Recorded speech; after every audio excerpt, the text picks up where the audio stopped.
မမြင်ရတဲ့ခံစားချက် live ဆိုတဲ့မမြင်ရတဲ့အရာသာအသည့်အော် star ဆုံးအခုပြောနေတာကိုငါတို့ကဖုန်းပေါ်ကနေအခုကြည့်နေတာပါလားဓာတ်ရိုက်ကြည့်နေတာပါလား star ဆုံးဓာတ်ရိုက်လွှင့်နေတာပါလားအဲ့ဒါလေးအသည့်ကတခုကပို့ပြီးတော့အရာသာကိုရှိသွားစေတာပြန်ကြည့်တော့လည်းဒါပါပဲအဲ့တော့မနေ့က Facebook မှာ comment လာပေးတာလေကျွန်တော် reply လုပ်ဖြစ်တယ်သူကကျွန်တော်ရေးထားတဲ့စာမှာငင်းငယ်သူပြောတဲ့ဟာအတိအကျတော့မဟုတ်ပေါ့ဗျာငင်းငယ်ရေးတို့ဘာညာတို့ပေါ့အဲ့လိုမျိုးဟာရစိတ်မြန်မာသရာနဲ့ပြောရရင်စိတ်တသနန်နေစိတ်တသနန်နေ abstract ဟာလား abstract painting စိတ်တသပကြည်က abstract ကိုမြန်မာတွေကစိတ်တသနန်စိတ်တသနန်လို့တောင်းတော့နော်စိတ်တသနန်ဒါကြောင့်မလို့စိတ်တသပကြည်ကားလို့ခေါ်တော့အဲ့တော့စိတ်တသပကြည်ကားဆိုရင်နားမလဲ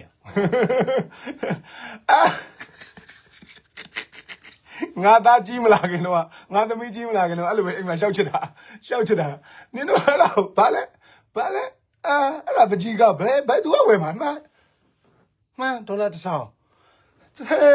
ဒေါ်လာ1000ဆိုပတ်စံနေတော့မဟုတ်တာဒီပကြည်ကောင်းများဟဲ့ကမလာချင်းနေတော့ဒီပကြည်ကောင်းနင်ဒေါ်လာ1000ပေးမလားဘာလို့ပေးမှာနင်ကလည်း cosmetic တွေဝယ်အများကြီးဝယ်လို့ရအေးဟုတ်တယ်ရှောက်ပေးငါရမတူလေးဆွဲနစ်တူလေးဆွဲတော့ပို့လာသေးတယ်မဟုတ်လားအေးလေဘလို့ယူကြောင်တော်လူတွေဝယ်လဲမသိနော်အေးရထားစမလား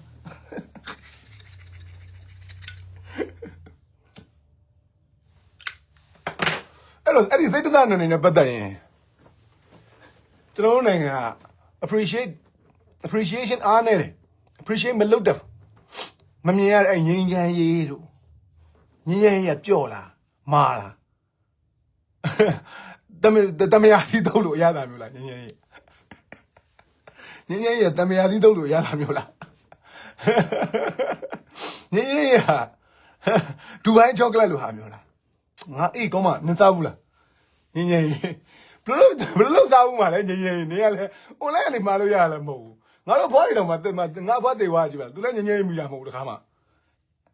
ဘလို့ရတာဒီမှာလဲဝင်လင်းနိုင် stars တော့ရင်လွမ်းနေဗျာဆိုမလွင့်နိုင်တဲ့နေ့တွေမှာကျွန်တော်လည်းလွမ်းတာပဲနေ့တိုင်းတော့လွင့်နေတာပဲဖြစ်နိုင်မနေ့တစ်ခါညတစ်ခါတော့လွင့်နေသေးတယ်ဒါပေမဲ့ American bill တွေပေးရတဲ့အခွန်အခတွေကုန်စည်နှုန်းတက်နေတာကျက်ဥတွေတော့သေးတက်တာခမရတယ်ဒီမှာလည်းကုန်စည်နှုန်းတက်တယ်ကုန်စည်နှုန်းတက်တဲ့နိုင်အချိန်မှာဒီကြောင့်လည်းကျွန်တော်ပြောတာခဏရှိပြီအမေရိကမှာ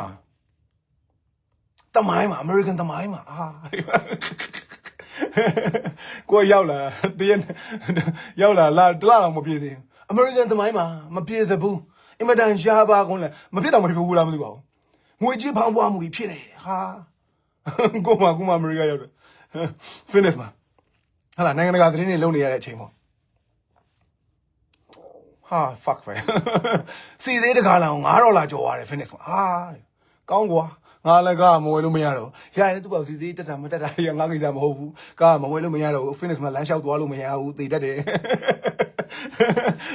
ဟာလာမရဘူးဘူးတယ်ဆိုတော့တကယ်ကုန်စည်နှုန်းတက်တဲ့ဟိုင်းနဲ့ရင်ဆိုင်လိုက်ရတယ်သူတို့နှစ်ပတ်အတွင်းပေါ့အဲ့တော့ Biden အစိုးရနှစ်ပတ်အတွင်းဒီငွေကြေးဖောင်းပွားမှုပြည်လည်အောင်ဖြည့်ရှင်းရတာပေါ့ Biden ရေနံထွက်တဲ့တိုင်းပြည်ကိုပြေးအားလုံးမှာအတင်းနေရေနံထွက်တဲ့နိုင်ငံကခေါင်းဆောင်တွေကိုတွားပြီးတော့ပြောတော့ဖားရတာပေါ့ဗျာလောက်ကြအောင်ဘာလို့လဲဆိုတော့အမေရိကကမ္ဘာပေါ်မှာmaterialist အဖြစ်ဆုံးတိုင်းပြည် Europe နဲ့မတူအမေရိကမှာဘာခေါ်လဲအများပြည်သူသုံးတည်ယူပို့ဆောင်ရေးစနစ်ဘတ်ကားတွေယထာတွေဘာညာပေါ့ဗျာအများပြည်သူသုံးတည်ယူပို့ဆောင်ရေးစနစ်ကိုသုံးလို့ရတဲ့မြို့ကြီးတွေမြို့တကယ် heavy တွေအကြီးတွေပေါ့ဗျာမြို့ကြီးလူနေတိတ်တဲလုံးအကြီးရဲ့အဲ့မြို့ကြီးတွေပဲ public transportation ကောင်းတာကျန်တာတွေကားမရှိလို့မရဘူးဘတ်ကားစီးနေတဲ့လူတွေကလည်းမရှိလို့စီးတာမ မဝင်နိုင်လို့စီးတာကားမဝင်နိုင်တော့လို့စီးတာကားမရှိတော့လို့စီးတာမဖြစ်လို့စီးတာအခုကျွန်တော်နေတဲ့ Kansas City မှာဆိုဘတ်ကားတွေမှာလူ1ယောက်2ယောက်3ယောက်ဒီလောက်ပဲဒီထက်မဟုတ်ဘူးဘတ်ကားတွေသွားနေညတကောင်တော့မဟုတ်ဘူးညစင်နာရီလောက်ထိသွားနေတာတွေ့ရတယ်ကောင်းမှလူမပါဘူးဘာလို့ဘယ်လိုခေါ်မလဲကားမရှိလို့မရကားမရှိခြေထောက်မရှိတယ်လို့ပဲဖက်နှက်မရှိတယ်လို့ပဲလမ်းထိပ်လေးထွက်ပြီးတော့ခောက်ဆွဲပြုတ်လေးမမခောက်ဆွဲကြောက်လေးသွားဝယ်ဦးမယ်ဘိုက်စာလာလို့ဆိုပြီးသွားလုပ်လို့မရမြန်မာကျွန်တော်တို့အေရှားမှာလိုမျိုးတင်မလား2နာရီလောက်နိုးလာပြီးတော့ကိုကတင်မလားညဝေးအင်ကြီးနဲ့လေတကားဖွင့်ဆင်းသွားပြီးတော့ 7-Eleven မှာသွားဝယ်ခောက်ဆွဲပြုတ်လေးပြုတ်စားအဲ့လိုမလွယ်ဘူးတခုနဲ့တခုအဝေးတွေအထူးသဖြင့်ဒီကနာရတဲ့အမျိုးတွေပို့ဆိုးတယ်အကျယ်ကြီးအသောအုံတစ်လုံးပြီးရင်ဘေးနားမှာကားပတ်ကနေအကျယ်ကြီးပြီးရင်အုတ်တိုင်းခိုင်းလက်ခက်မခိုင်းလည်းမခက်ဘူးအကြီးတွေနေတာကနာရတဲ့မှာအခုကျွန်တော်နေတဲ့နေရာဆိုတာ Midwest ပေါ့ Midwest အနောက်ဘက်ကိုနည်းနည်းပါနေသွားလို့ရနေရှေ့ကိုသွားရလဲနေတယ်အနောက်သွားနေတယ်တော့မဟုတ်ဘူးဗျာတော်တော်မောင်းတော့ဟုတ်လားအဲ့ပြောနေတာကိုစင်းတို့တွေတက်နေတာအဲ့ဘေးတွေကိုနှိမ်နှင်းဖို့အတွက်ကိုဒုက္ခတဲ့ဘဝနဲ့စားရောက်လာတဲ့ကအဲ့ဒီငွေကြေးဖောင်းပွားမှုကြီးနဲ့ကြုံတွေ့ရတယ်ပြီးတော့အခု Trump တက်လာတယ်3နှစ်ရှိပြီရောက်တာ3နှစ်ရှိပြီအဲ့တော့ energy စစ်ပွဲနော်energy စစ်ပွဲဖြစ်နေတာကြားလာပြီကဘာမှာစွမ်းအင်စစ်ပွဲတွေဖြစ်နေတာကြားလာပြီကဘာမှာဟင်းခတ်အမွှေးကြိုင်နေလဲစစ်ပွဲတွေဖြစ်ခဲ့တယ်လူသားတွေကိုဘာထင်နေလို့လဲ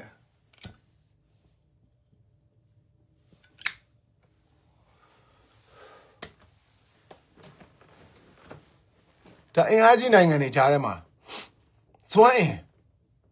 စစ်ပွဲဖြစ်နေကြားလာပြီကျွန်တော်နိုင်ငံကအဲ့ဒီစစ်ပွဲတွေမှာဝင်ပြီးတော့ fight တဲ့တန်းဝင်လာဖြစ်ခဲ့သမ်းပါ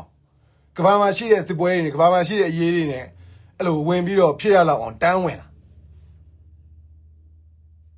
ခင်ဗျားတို့ကိုယ့်အကူဖြေခဲ့ကျွန်တော်မပြော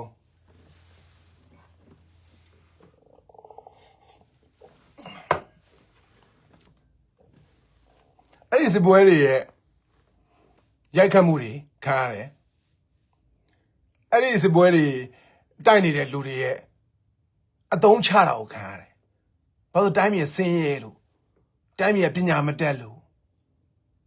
တိုင်းပြည်ပြည်တွင်းစနဲ့နှစ်ပေါင်း85နှစ်ကျော်တစ်လဲနေလို့ဘာဖြစ်လို့ကြားဖြန့်နေမြန်မာပြည်မှာလာလောက်တာလှုပ်လို့ရလို့ဟလာတခြားနေရာကြီးသွားလှုပ်လို့တိတ်အဆင်မပြေလို့အဲ့တော့ဒီကမ္ဘာစွမ်းအင်တိုက်ပွဲတွေမှာလည်းဝင်ပြီးတော့ကစားနိုင်တဲ့အဆင့်မပြောနဲ့ကိုယ့်အနေနဲ့ကိုချင်းချင်းသက်ပုံနေတာနဲ့တစ်လဲပြီးကဲပါတိုင်းပြီဖြစ်နေဒုက္ခတဲ့တိုင်းပြီဖြစ်နေချီးထုတ်ကြီးဖြစ်နေတာဒေသတွင်းမှာဒါပေမဲ့အဲ့ချီးထုတ်ကြီးရဲ့ချီးနှံ့နေ shit hit the fan အဲ့ဒီမြန်မာပြည်ဆိုတဲ့ချီးထုတ်ကြီးရဲ့ချီးထုတ်ကြီးဟာဟလာချီးထုတ်ကြီးတခုကိုဗျာခင်ဗျာလဲနေတဲ့ပန်ကာကိုပြစ်လိုက်ထိသွားရင်ဘာဖြစ်မလဲအဲ့လိုပဲအနီးနားဒေသတွင်းနိုင်ငံတွေမှာဆင်တာပေါ့ချီးထုတ်ကြီးပန်ကာကိုထိသွားရင်တော့ဆင်တာပေါ့ဒါပေမဲ့အဲ့ဆင်တဲ့ကြားတွေကနေအိန္ဒိချင်းတိုင်းပြည်ဟာကျွန်တော်တို့တိုင်းပြည်အပေါ်မှာဘာကျွန်တော်တို့ကအကဲပါတိုင်းပြည်ကိုကျွန်တော်ကတော့ရွှေ့ပြသွားတယ်ဒုက္ခတဲ့တိုင်းပြည်ဆိုတော့သူတို့ကလည်းချီးတော့အဆင်ခံတယ်ဒါပေမဲ့နိုင်လို့ရတယ်အကျိုးမြတ်ပေါ့အကျိုးမြတ်ထုတ်ရရှိရထုတ်ရတာပဲချီးစင်ခံပြီးတော့အကျိုးမြတ်ထုတ်ရတာမထုတ်ရင်ချီးစင်တာပဲဖတ်တယ်မှာပေါ့သူတို့ကလည်းအဲ့တော့နိုင်ငံကိုနိုင်ငံရဲ့ interest အကျိုးစီးပွားတွေအတွက်ကိုနိုင်ငံရဲ့အကျိုးစီးပွားတွေအတွက်ကိုကျွန်တော်တို့ရဲ့အိန္ဒိချင်းအာဆီယံ10နိုင်ငံ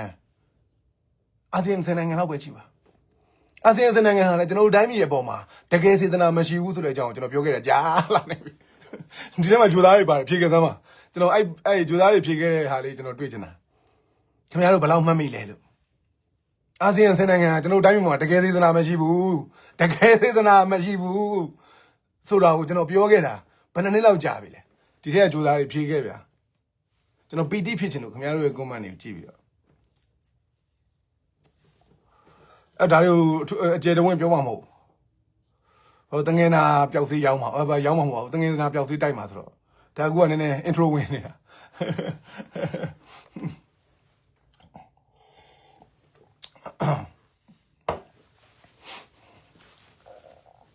အဲ့တော့ခံမှာပဲခံမှာကျွန်တော်ဒီ live အစကတော့ကလည်းပြောခဲ့တဲ့ဟာတခုလုံးခင်ဗျာခြုံငုံမိတယ်ဆိုရင်ခံမှာပဲမခံမဲ့ position မှာကိုရောက်နေတာဟလာဘလောက်ပဲဇာတိသေးဇာတိမှန်နေတက်ကြွဘလောက်ပဲအားပေးတဲ့ပရိသတ်များရှုံးတာပဲခင်ဗျားတို့ဒီခင်ဗျားတို့အခုဒီရဲ့ဘိုင်းနေမှာကြီးခဲ့တဲ့ပွဲလောက်ပါခေါ်လဲ one championship လား one championship ပွဲတွေလိုမျိုးပေါ့ဘလောက်ပဲအားပေးခြင်းဘယ်လိုပဲဖြစ်ပေါ့ဟိုဒီ boxing တို့ဘာလို့ဆိုတာမှန်းလို့မရတာနိုင်မယ်လို့တတိချပြောလို့မရအောင်ထိုးတဲ့လူကနိုင်မယ်လို့ပဲထင်တာပဲထိုးတဲ့လူတိုင်းငါနိုင်အောင်ထိုးမယ်လို့ပဲဆုံးဖြတ်ပြီးစင်ပေါ်တက်လာတာပဲထိုးတဲ့လူတိုင်းကနိုင်အောင်လုတ်ပွဲတချို့ကလွယ်လို့ပေါ့ကဘာမှရှိတဲ့လုတ်ပွဲတွေတချို့ကလွယ်လို့ပေါ့ဟာဒီ boxing ring နဲ့ဝင်လာပြီဆိုတဲ့ကျိုးဝိုင်းနဲ့ဝင်လာပြီဆိုတဲ့ကငါဒီကောင်အလဲသိမ့်မယ်နောက်ကောက်ချမှာအပီးပဲပွဲသိမ့်မယ်ငါဘလို့ကျင့်ထားတယ်ငါရဲ့ဘယ်ကန်ကျဲနဲ့ဆိုရင်တော့ဒီကောင်ကြားတယ်ရှုံချင်မှုအပြည့်ပေါ့ဒါပေမဲ့အနိုင်ရှုံးကကိုယ့်ဘက်မှာမရှိဘူးအဲ့လိုပဲဇာတိသွေးဇာတိမှန်နေအမျိုးသားရေးစိတ်ဓာတ်တွေအမျိုးဘာသာသာသနာရဲ့မဘာသာစိတ်ဓာတ်တွေနဲ့စောက်လုံးမဖြစ်ဘူး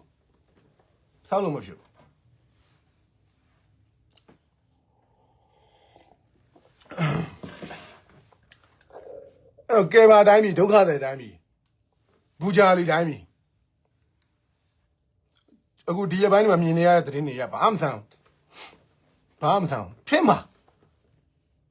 ကျွန်တော်အဲ့ဒီအာဆီယံ10နိုင်ငံကျွန်တော်တို့ပုံမှာတကယ်မြန်မာနိုင်ငံတကယ်ကိုကောင်းပြီးတော့ငြိမ်းချမ်းခင်မီတိုးတက်ပြီးတော့ဖြစ်သွားမှာမလိုချင်ဘူးမကြိုက်ဘူးမနာလို့ဘူးဘာဖြစ်လို့လဲကျွန်တော်တိုင်းပြည်ရဲ့ရေကန်မြေကန်နဲ့ပေးထားတဲ့တဘာဝတယံဇာတဒီနဲ့တိုင်းပြည်ရဲ့မှာရှိတဲ့လှုပ်လို့ရတဲ့ပင်လယ်စိတ်ကမ်း heavy လှုပ်လို့ရတဲ့ကုန်စည်ဝင်ထွက်ပေါက်တယ်အများကြီးပေါ့ဗျာနိုင်ငံနိုင်ငံဟို business ကိုကြည့်မယ်ဆိုကျွန်တော်နိုင်ငံအကုန်ရှိတယ်ရေခဲတောင်တွေကနေစပြီးတော့ဟိုးအောက်ကဗိတ်ကျွန်းစုတွေထိအကုန်လှုပ်လို့ရတယ်ကိုတောင်းပါညာအကုန်ဗျာအကုန်လှုပ်လို့ရတယ်အဲ့ဒါကိုသိတယ်ဒီတိုင်းကြီးကတကယ်မချတော့ဘူးပြည်လို့စီပြီးသွားတယ်မချတော့ဘူးဒီတိုင်းကြီးကလူတွေစောက်လို့ကိုတကယ်ဂျပန်ဟာလားအနုမြူဘုံနှလုံးအကျဲခံရတဲ့ဂျပန်ဘလို့ကုန်းထလဲကျွန်တော်တို့အဲ့ဒါတော့နည်းနည်းပြောစရာရှိဒါလည်းပြောရခဏခဏဖြစ်သွားပြီဆိုတော့မြန်မာစိတ်ဓာတ်မြန်မာမူရင်မြန်မာစိတ်ဓာတ်နေရတော့ဂျပန်နဲ့တော့မနိုင်ပါဘူးထားလိုက်ပါတော့ဟာလားဂျပန်တို့ကုန်းမထားနိုင်ဘူးကျွန်တော်သိတယ်စောက်ပြင်းနေမှတမ်းများတဲ့အတိုင်းပြီ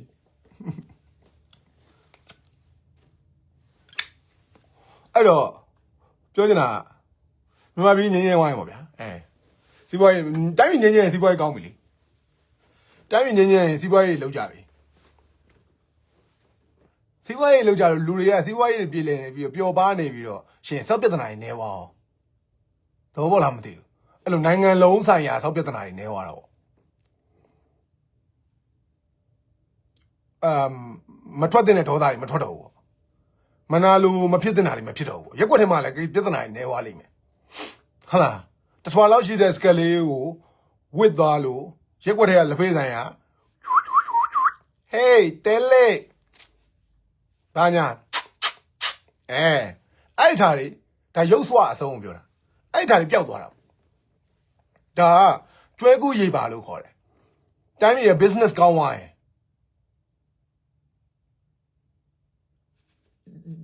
ဟိုစောက်တော်သားဘူဂျာလီအောက်တန်းသားဟာတွေကတဖြည်းဖြည်းချင်းပပျောက်တယ်ကင်းစင်တယ်အဓိကစီးပွားရေးပဲစီးပွားရေးကောင်းရင်လူတွေကသူ့ဘာသူခမရကလည်းကဲစင်ကာပူ Singapore democracyနိုင်ငံဟုတ်လို့လားကစဉ်းစားကြည့်ကြပါလူတွေသူ့ဘာသူတစ်လဲနေပြောင်ပြောင်တစ်လဲနေဘိုးလိုပြောတရုတ်တန်နဲ့ဘိုးလိုပြောပြီးတော့တရုတ်စင်္ဂလိပ်ပြောပြီးတော့ကို American ပဲကို American အပြူပဲအတန်ထွက်လာမှတရုတ်တန်အဲ့ထားပါတော့အဲ့ပြောချင်တာမဟုတ်ဆိုတော့စီးပွားရေးပဲအဲ့ဒီစီးပွားရေးမိုက်ဝိုင်းရက်ွက်တွေကကတော့လက်ဖေးတန်ရှိရပြဆိုတဲ့စောက်ပြဿနာပါရှင်းအောင်အထူးတလဲတိုက်ဖြတ်နေတယ်မလို့တော့စောက်တော်သားပူဂျာလေးအောက်တန်းသားတွေကိုအထူးတလဲရှင်းနေတယ်မလို့တော့သူတို့ဘာသူတို့ရှိန်လာအောင်တော့ပေါ့လားအဲ့လိုတိုင်းပြည်ကလုံးဝဆောင်ရမ်း business ဆောင်ရမ်းမှပြီနေရာကလုံးအကုန်လုံးကတန့်ပြန့်ပြောင်လက်တောက်ပါလူတွေအကုန်လုံးကကော့ကြော့တယ်မလားတကယ်ဒါမျိုးတွေဖြစ်နေရင်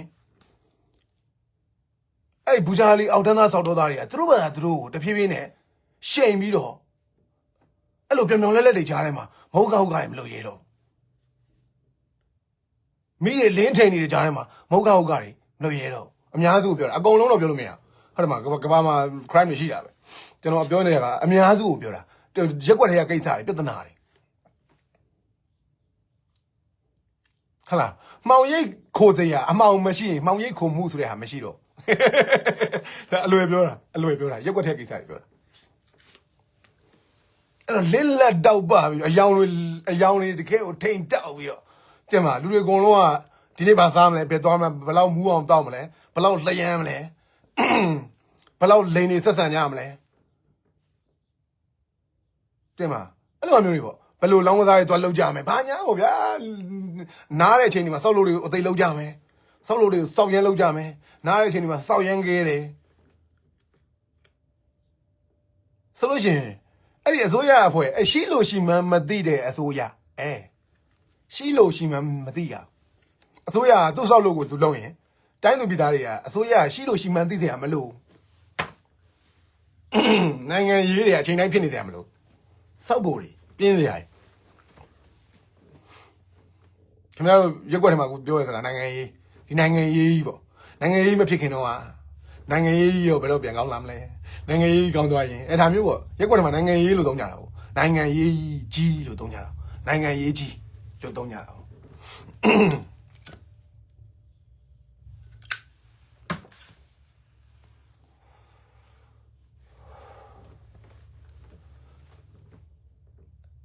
ကျွန်တော်တို့ရက်ွက်တွေကကိစ္စတွေကိုပဲဒီနေ့ပြောမှာပါဒီနေ့ခေါင်းစဉ်ကပေးထားတဲ့အတိုင်းပဲတငယ်နာပျောက်သေးဆိုတော့တငယ်နာပျောက်သေးလေးမသွားရင်ကတော့ဟာလေးပြီးအောင်ဖြတ်လိုက်မယ်နော်အဲ့တော့တိုင်းပြည်ရဲ့အခြေအနေကအဲ့လိုရှိတယ်စီးပွားရေးမလုပ်တာစီးပွားရေးမကောင်းတာစီးပွားရေးမလုပ်နိုင်တာစီးပွားရေးလုပ်လို့မရတာလူတွေဘူးနေတာလူတွေညစ်နေတာအကောင်ဖြစ်တာတော့ကျွန်တော်ပြီးခဲ့တဲ့ live လားတ live ကြော်ရပဲပြောသွားတယ်အိမ်တွင်းအကြမ်းဖက်မှုတွေဖြစ်နေတယ်နော်ဖြစ်နေတာတော်တော်ကြာပြီနော်အဲ့ဒါဘာကြောင့်ဖြစ်တာနော်ဖြစ်မှာပဲနော်မဖြစ်စရာအကြောင်းမရှိဘူးနော်ခင်ဗျားတို့ကြည့်မနေကြနဲ့နော်ဘာညာတွေကျွန်တော်ပြီးခဲ့တဲ့ live ကြော်ပြောသွားတယ်ငွေတော်တာမှတ်မိလားဗျ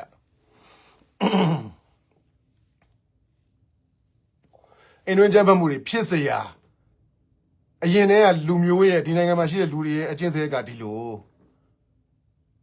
culture ယဉ်ကျေးမှုကဒီလိုဒီနိုင်ငံရဲ့လူအဖွဲ့အစည်းယဉ်ကျေးမှုကဒီလိုဒီနိုင်ငံရေးကြောင်လူတွေကဘူးနေတာညစ်နေတာညစ်တွန်းနေတာမထူးဆက်ခင်းနေတာချော်လဲရောထိုင်နေတာဟန်ဆောင်ပြုံးနေတာလွယ်လွယ်ပြောရတယ်ညစ်နေတာဘူးနေတာတင်းနေတာအိမ်တွင်းအကြမ်းဖက်မှုတွေတကယ်ကိုဖြစ်နေတာအရှိန်ဟုန်နဲ့ပြန်ဖြစ်နေတာကြားပြီနော်ကျွန်တော်သတိပေးလာတာကြားလာပြီပြီးခဲ့တဲ့ live show မှာမဟုတ်ဘူးပြီးခဲ့တဲ့ live show မှာထပ်ပြီးသတိပေးတာ HIV နဲ့ HIV ကိစ္စနဲ့အိမ်တွင်းအကြမ်းဖက်မှုတွေကိစ္စပြီးခဲ့တဲ့2နှစ်ကျော်လောက်တည်းကျွန်တော်မယ်ရီလန်းမှာပြောခဲ့ဘူးတယ် ခင်ဗျားတို့သတိထားတော့ဖြစ်မှာဖြစ်လဲဖြစ်နေတယ်ထပ်ဖြစ်မှာ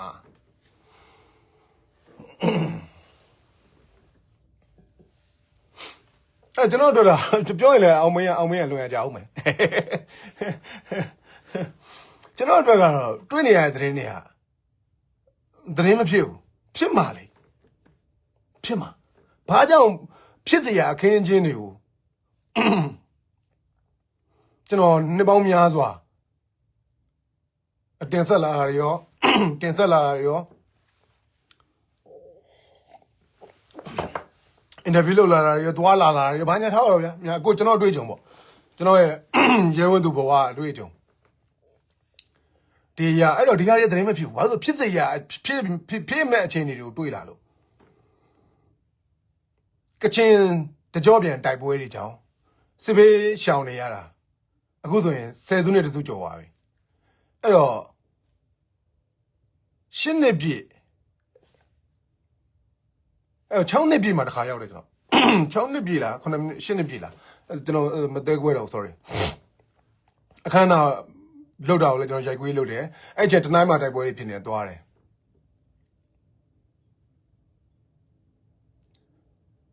ဆိုတော့အဲ့မှာအဲ့ဒုက္ခစခန်းထဲမှာကျွန်တော်တွေ့ခဲ့ရတာလေးတွေကျွန်တော် Facebook မှာစာရေးတင်မှုတယ်ဒီ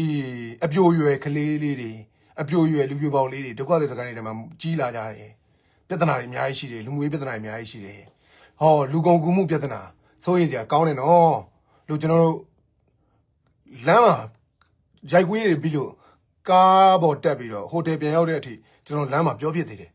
ဒီဒုက္ခစခန်းတွေမှာလူကုန်ကူမှုပြဿနာတွေ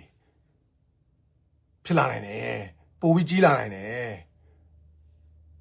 ဖြစ်တာပဲရွေးကောက်ပွဲမတိုင်ခင်မှာကျွန်တော်အဲ့ story ဖြစ်တဲ့ story ကိုကျွန်တော်တို့ထုတ်လုပ်လိုက်ရတယ်ငြိမ်းချမ်းရေးရဲ့ငြိမ်းချမ်းရေးရှိရင်ဘာတွေဖြစ်တယ်ငြိမ်းချမ်းရေးမရှိရင်ဘာတွေဖြစ်တယ်ဆိုတော့ငြိမ်းချမ်းရေးနဲ့ငြိမ်းချမ်းရေးကို promote လုပ်တဲ့အစီအစဉ်ကိုကျွန်တော်တစ်နှစ်ခွဲတစ်နှစ်ခွဲလောက်ကျွန်တော်တာဝန်ယူပြီးထုတ်လုပ်ဖူးတယ်ဆိုတော့ကျွန်တော်ကိုယ်တိုင်သွားလာတဲ့ဒီကတဲ့ကကျွန်တော်ကအဲ့ထုတ်လို့တဲ့အစီအစဉ်မှာပါတယ်ဒုက္ခတွေစခန်းထဲမှာလောက်ကန်ခွင်လမ်းမရှိဘူးပတ်စံမရှိတော့တနေ့ကိုမြန်မာငွေ300နဲ့မလောက်စားဖို့တောက်ဖို့ဘလုံးမလောက်လူတယောက်ကို300အဲ့တော့အလောက်ကန်ရမလားဆိုပြီးတရုတ်ပြည်ကိုရောင်းစားခံတာတရုတ်မရအဖြစ်နဲ့ရောင်းစားခံတာဆိုဒီလို story မျိုးတွေအများကြီးအဲ့ကျွန်တော်သွားကြတဲ့စန့်ရှားခဲ့တယ်ဖြစ်မှာလူမျိုးအပြိုတွေအိမ်တော်စောစောကြာကုန်ပါဒီလောက်ဆယ်ပဲလေခန်းထဲမှာခမရမိသားစုရှိသမျှအကုန်နေရတာတမိသားစု10ယောက်ရှိရင်10ယောက်နေ9ယောက်ရှိရင်9ယောက်နေစီတူအောင်ဟုတ်ကဲ့ကျွန်တော်နာမည်ခေါ်ပေးလိုက်ခင်ဗျစိတ်ကျင်နေအောင်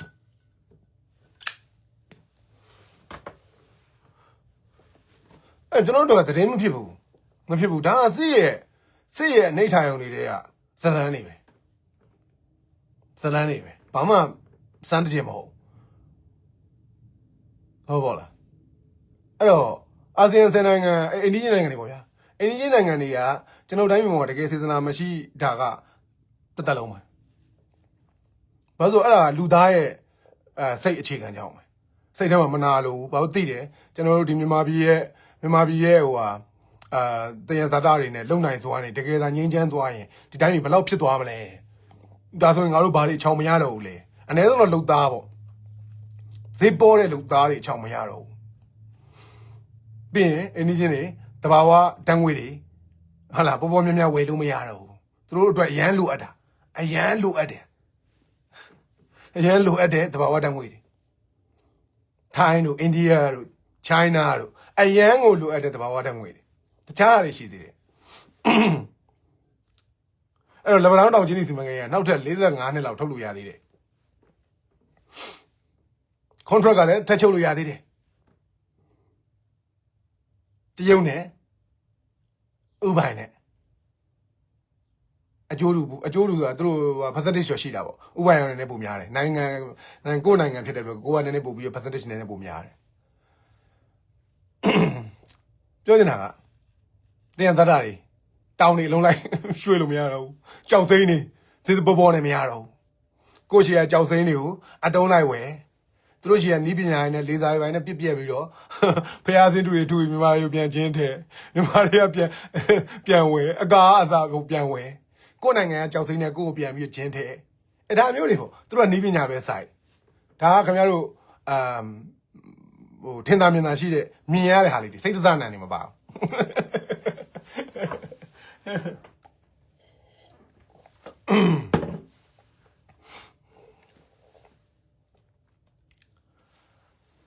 စိတ်ရှင်က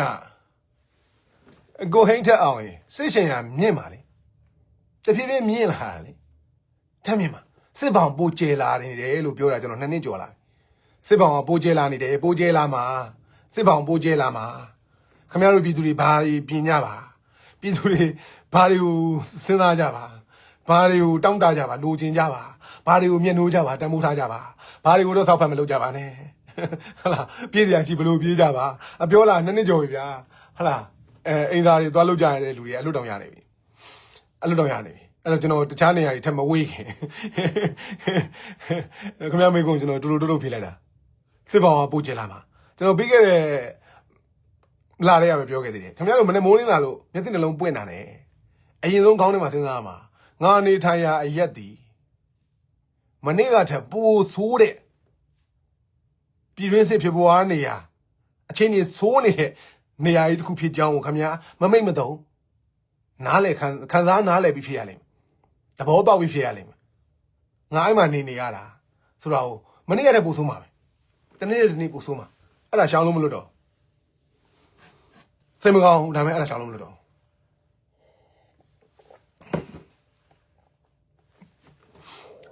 စစ်ပေါင်ပူကျလာမှာပဲအဲ့ဒီအဲ့ပြည်တွင်းစစ်ပေါင်ပူကျလာတဲ့ကိစ္စနဲ့ပတ်သက်ပြီးကျွန်တော်ဖြုတ်ခဲ့တာလည်းမနေဘူးဗျခင်ဗျအိမ်သာသွားလို့ကျွန်တော်တို့ထက်ဝေးသွားမှာဆိုလို့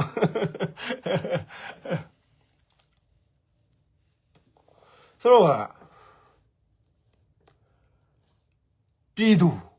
ကျွန်တော်ပြောနေတဲ့ဒါတွေအားလုံးပြောနေတဲ့ကိစ္စကဘာလဲဆိုတော့အခြေအနေအရက်ကိုပြည်သူကအမှန်တကယ်အဲ့တော့ကဘာအာဆီယံကိစ္စလေးပြီးတော့ကဘာဘက်ကိုပြန်လှည့်ကဘာရောမြန်မာအရေးကထိတ်တန်းလာမဟုတ်ဘူး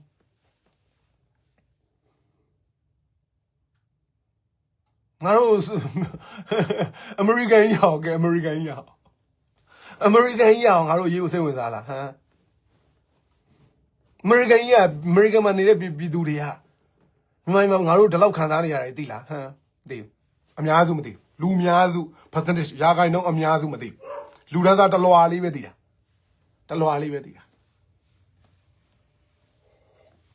လူတန်းစားလို့တော့ပြောတော့နည်းနည်းကျဲတယ်ဗျကြီးတယ်အဲ့တော့ကျွန်တော်တို့ကကိုကြမှာကိုဖန်တီးရမယ်လို့ပြောချင်တာ international မှာလည်းကျွန်တော်တို့အရေးอ่ะဒီလောက်ကြီးမဟုတ်ခင်ဗျားတို့မြန်မာပြည်သူတွေထင်တယ်လို့မဟုတ်ဘူးဘာလို့အဲ့ဒါဖြစ်တည်မှုဗျတမိုင်းကြောင်းနေနဲ့ချီတယ်တမိုင်းကြောင်းနေနဲ့ချီဖြစ်တည်မှုတွေဆိုတော့ကျွန်တော်တို့အဲ့ဒါကိုညင်းလို့မရအောင်ရှောင်လွဲလို့မရအောင်အဲ့ကျွန်တော်တို့လူများစုကြီးဖြစ်တဲ့ပြည်တော်မဆုရုပ်သေးသမ္မတမြန်မာနိုင်ငံအတွင်းမှာမိတင်းနေထိုင်ကြကုန်တော့တပ်ပူရီသားသူတော်ကောင်းအပေါင်းဟာအရာတော်တော်များများကိုဒီအချိန်မှာနားလေသဘောပေါက်ခွင့်ကြုံရချိန်ဖြစ်နေတယ်အရင်တော့ကမမြင်ဘူးတဲ့ကိစ္စတွေအရင်တော့ကမကြားဘူးတဲ့ကိစ္စတွေအရင်တော့တစ်သက်လုံးတွေးတော့မတွေးဘူးတဲ့ကိစ္စတွေအရင်တော့ကယုံကြည်လာတာတွေဟာမဟုတ်ပါလားဆိုတဲ့ကိစ္စတွေအများကြီးကိုခံစားပြီးတော့ရှင်နဲ့စွစွနဲ့အသေးခိုင်အောင်ခံစားပြီးတော့အုံနောက်ကနေနားလဲချိန်ဖြစ်တယ်အကောင်ဖြိုမြန်မာဖာဝါနဲ့ပေါ့နှုတ်မဆိုပဲတက်မှာတော့ဘာလို့တက်မှာတော့အလေးခံပြီးရှုပ်ခံပြီးတော့ဖာဝါတော့မဟုတ်ဘူးဗျဘာခေါ်လဲအဲ့ဒါစလန်ဒါခေါ်တာလားအဲ့လိုဆိုအဲ့ကိစ္စအဲ့ကြောင့်တက်ရတယ်မျက်လုံးကိုစောင်းရမ်းနေကွန်ပျူတာတွေဖုန်းတွေပေါ်မှာအများကြီးစောင်းရမ်းနေဆယ်စုနှစ်တွေနှစ်စုဆယ်စုနှစ်နှစ်စုကိုပဲနေမျက်လုံးကို screen နေနဲ့အာယုံစိုက်တာတွေအများကြီးလုပ်ခဲ့တော့ဖြစ်တာပေါ့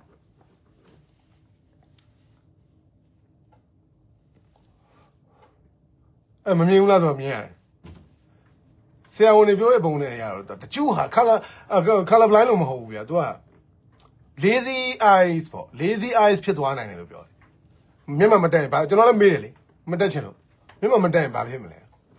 မြင်ရတယ်လို့ငါအကုန်မြင်နေရတာပဲမြင်နေရတယ်လို့ဒါပေမဲ့ဟိုတခါတလေအားရန်ဆိုင်ပြီးအဲ့လိုမျိုးဖြစ်မျိုးလုံးတွေဆက်လာတာမျိုးလုံးတွေအဲ့လိုမျိုးပေါ့ဗျာမျိုးလုံးတွေပတ်သက်တဲ့ဟာအဲ့လိုနည်းနည်းဖြစ်တယ်ပေါ့အဲ့တော့အဲ့ဒါမတက်လို့ရှိရင်တော့မကြရင်အဲ့ဒါတချို့ဟာတွေမမြင်ရပဲနေလိမ့်မယ်ကျွန်တော်ကလည်းကက်တိကက်တက်မေးတယ်ဘလို့တချို့ဟာမျိုးတွေလို့ပြောတာလဲโอเคဒါတော့ကဲအဲ့တော့ကျွန်တော်တို့ပြည်သူလူထုတန်း90ကျော်ကကိုယ့်အကူလည်းပြန်ပြီးနောက်ထပ်ရရမယ်ကိစ္စတွေကအခုပြနေတယ်အများကြီးပဲငါတို့ဘယ်ဟာတွေကိုစောက်ဖက်မလုပ်မိပါလားငါတို့ငိမ့်ချမ်းရေးကိုတခါမှမျိုးနဲ့ရိုးနဲ့ငါတို့တွေပြည်သူလူထုဟာငိမ့်ချမ်းရေးအတွက်ကိုတကယ်အာမဆိုင်မတောင်းဆိုခဲ့မိလို့အခုငါတို့ငိမ့်ချမ်းရေးမရှိပဲနဲ့ပြည်သူစစ်မကြီးတကယ်ကိုအရှင်ဟုန်ပြင်းဆုံးအချိန်ကိုငါတို့ကြုံတွေ့ခံစားနေရပါလားဆိုတော့အဲ့လောက်လေးတော့သဘောပေါက်သိပြီထင်တယ်နော်ဟာလားစစ်ပွဲတွေရဲဖို့ဆန္ဒပြကြတဲ့လူငယ်တွေကိုဝိုင်းဆဲတယ်ဒီမှာလူပွဲစီဟာဟာလား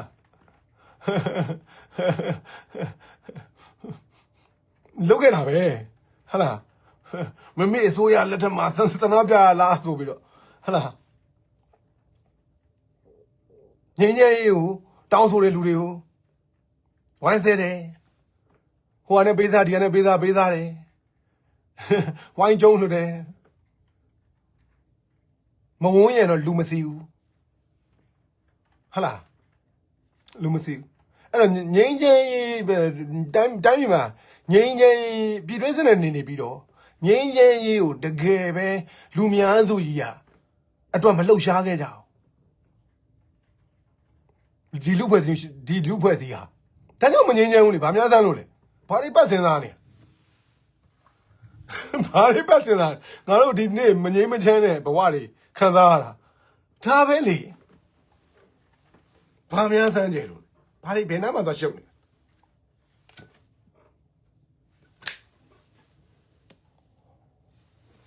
အဲ့နားလေတော့အခုအချိန်မှာနားလေတော့အခုအချိန်မှာနောင်တရတော့တန်ဝေကားတွေရတော့အဲ့တော့အခုအခင်းချင်းကတော့ပြည်သူကဆုံးဖြတ်ရမှာကိုကျမကိုဖန်နေရလိမ့်မယ်ခေါင်းဆောင်တွေဖန်နေသွားပါလိမ့်မယ်ခေါင်းဆောင်တွေအများစုကသူ့ trauma နဲ့သူတို့တမိုင်းအစဉ်ဆက်မှာပါလာခဲ့တဲ့မျိုးရိုးအစဉ်ဆက်တွေမှာပါလာခဲ့တဲ့သူတို့လူမျိုးကိစ္စတွေမှာတမိုင်းကြောင်းတွေမှာပါလာခဲ့တဲ့စိတ်ထန်ရာတွေနဲ့ကဘာမကြီးတွေနဲ့အဲ့လိုလည်းမှန်တိုင်းမြင်ကြရလိမ့်မယ်ကျွန်တော်တို့စိတ်ထန်ရာအနာတရားတွေမရှိတော့တဲ့မျိုးဆက်ရောက်ရင်တိုင်းပြည်ကောင်းသွားလိမ့်မယ်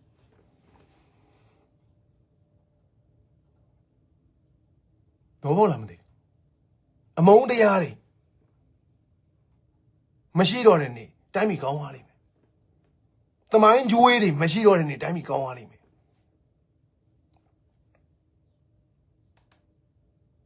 အာဃာတတွေမရှိတော့တဲ့နေ့တိုင်းပြည်ကောင်းသွားလိမ့်မယ်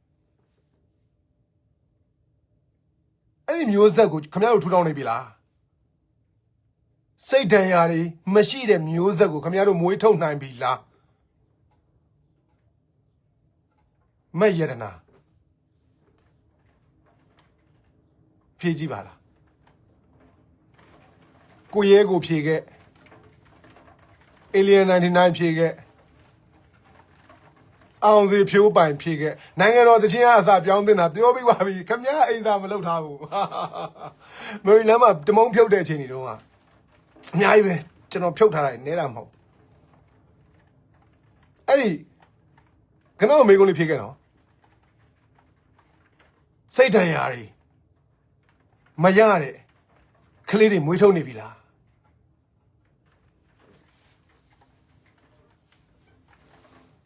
ညီမလူဖွဲ့စီထဲမှာဘာလို့စိတ်ဒဏ်ရာတွေနဲ့လူကြီးတွေတက်လုံနေတာပြဿနာရှိတယ်စိတ်ဒဏ်ရာတွေနဲ့နိုင်ငံရေးကိုဆုံးဖြတ်နေကြတာပြဿနာရှိတယ်စိတ်ဒဏ်ရာတွေနဲ့အိမ်တော်ဦးစီးလုပ်နေတာပြဿနာရှိတယ်စိတ်ဒဏ်ရာတွေနဲ့ကြီးလေးတဲ့ကိစ္စတွေကိုဆုံးဖြတ်နေတာပြဿနာရှိတယ်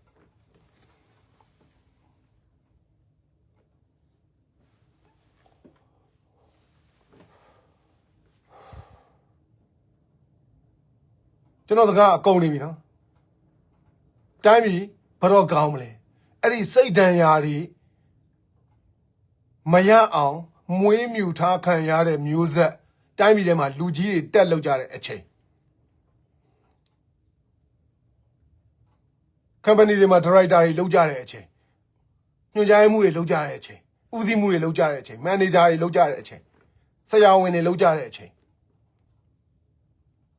ပါချုပ်တွေလောက်ကြတဲ့အချိန်ဘာကြောင့်ဗျာအဲ့လိုခေါင်းဆောင်ပိုင်းတွေမှာတာဝန်ယူကြတဲ့လူတွေစိတ်ဒဏ်ရာမရှိတဲ့မျိုးဆက်ဖြစ်သွားရင်အဲ့တိုင်းပြီအဲ့လူဖွဲ့စည်းကနေလို့ဆောင်ရမှာပါပဲစောက်အာဃာတတွေမရှိတော့ဘူးစောက်မုန်းတရားတွေမရှိတော့ဘူး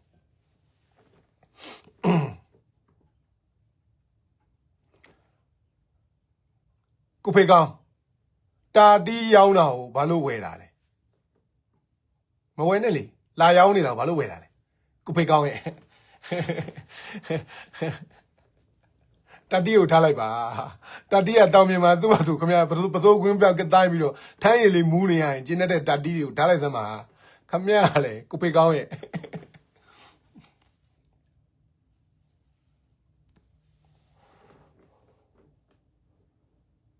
အဲ့စိတ်တန်ရာ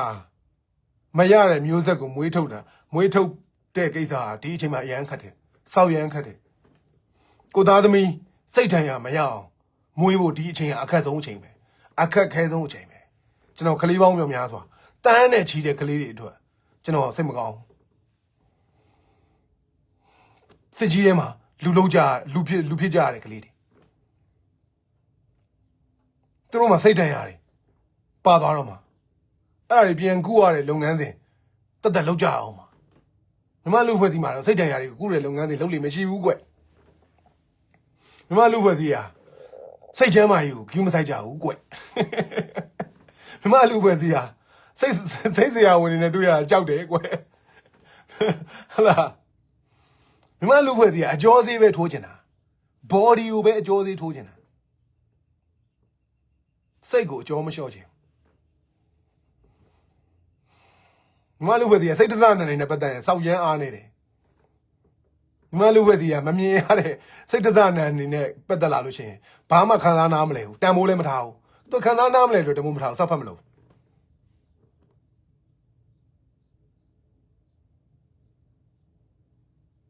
အဲ့စိတ်တန်ရာနဲ့မျိုးဆက်တွေဆက်ပြီးတော့လူဖြစ်ကြမှာကိုကျွန်တော်အင်မတန်ဝမ်းနေတယ်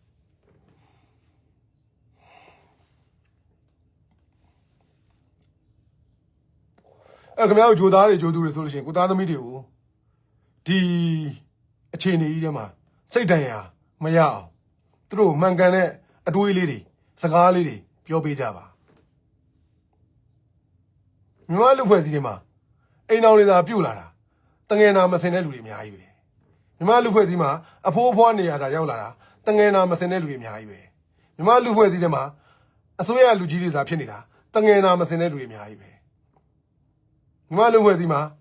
နိုင်ငံရေးသမားတွေဖြစ်နေတာတငယ်နာမစင်တဲ့လူတွေအများကြီးပဲမြမလူဖွဲ့စည်းမှာလက်နက်ကိုင်တော်လှန်ရေးနှွှဲနေတာတငယ်နာမစင်တဲ့လူတွေအများကြီးပဲမြမလူဖွဲ့စည်းမှာဘယ်နေရာသွားတငယ်နာမစင်တဲ့လူတွေကိုတွေ့ရလိမ့်ရှိတယ်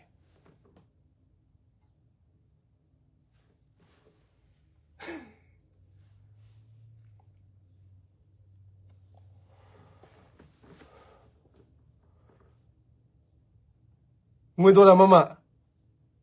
အဲ့ဒီကျွန်တော်အခုရွတ်သွားတဲ့အဆူဘယ်လိုခံစားမိလဲမြင်ဘူးလားတငယ်နာမစင်တဲ့လူတွေအသက်အရွယ်နဲ့မဆိုင်ယာဒူးနဲ့မဆိုင်ဟုတ်လားကော်လန်ကရုံးလေးနဲ့လေကရုံးလေးနဲ့အော်ဂရီပါလေးစီးထားတယ်မဆိုင်ပတ်စံအကြီးတရောင်လောက်ခေါင်းချိုင်းညက်ထားပြီးတော့တင်မလားယာဒူးကြီးယူထားတယ်မဆိုင်တငယ်နာမစင်တာအခုဒီခေတ်အမတွေညီမတွေအိမ်အောင်ပြုတ်နေကြတဲ့ကောင်တွေအတော်များများတငယ်နာမစင်တာအများကြီးပဲဒီနေ့ယနေ့ခေတ်လူငယ်ညီတွေအကိုတွေအိမ်အောင်ပြုတ်နေကြတဲ့ sorry တငယ်နာမစင်တာအများကြီးပဲတငယ်နာမစင်တဲ့လူဖွဲ့စည်းဖြစ်နေတာကြားလာပြီ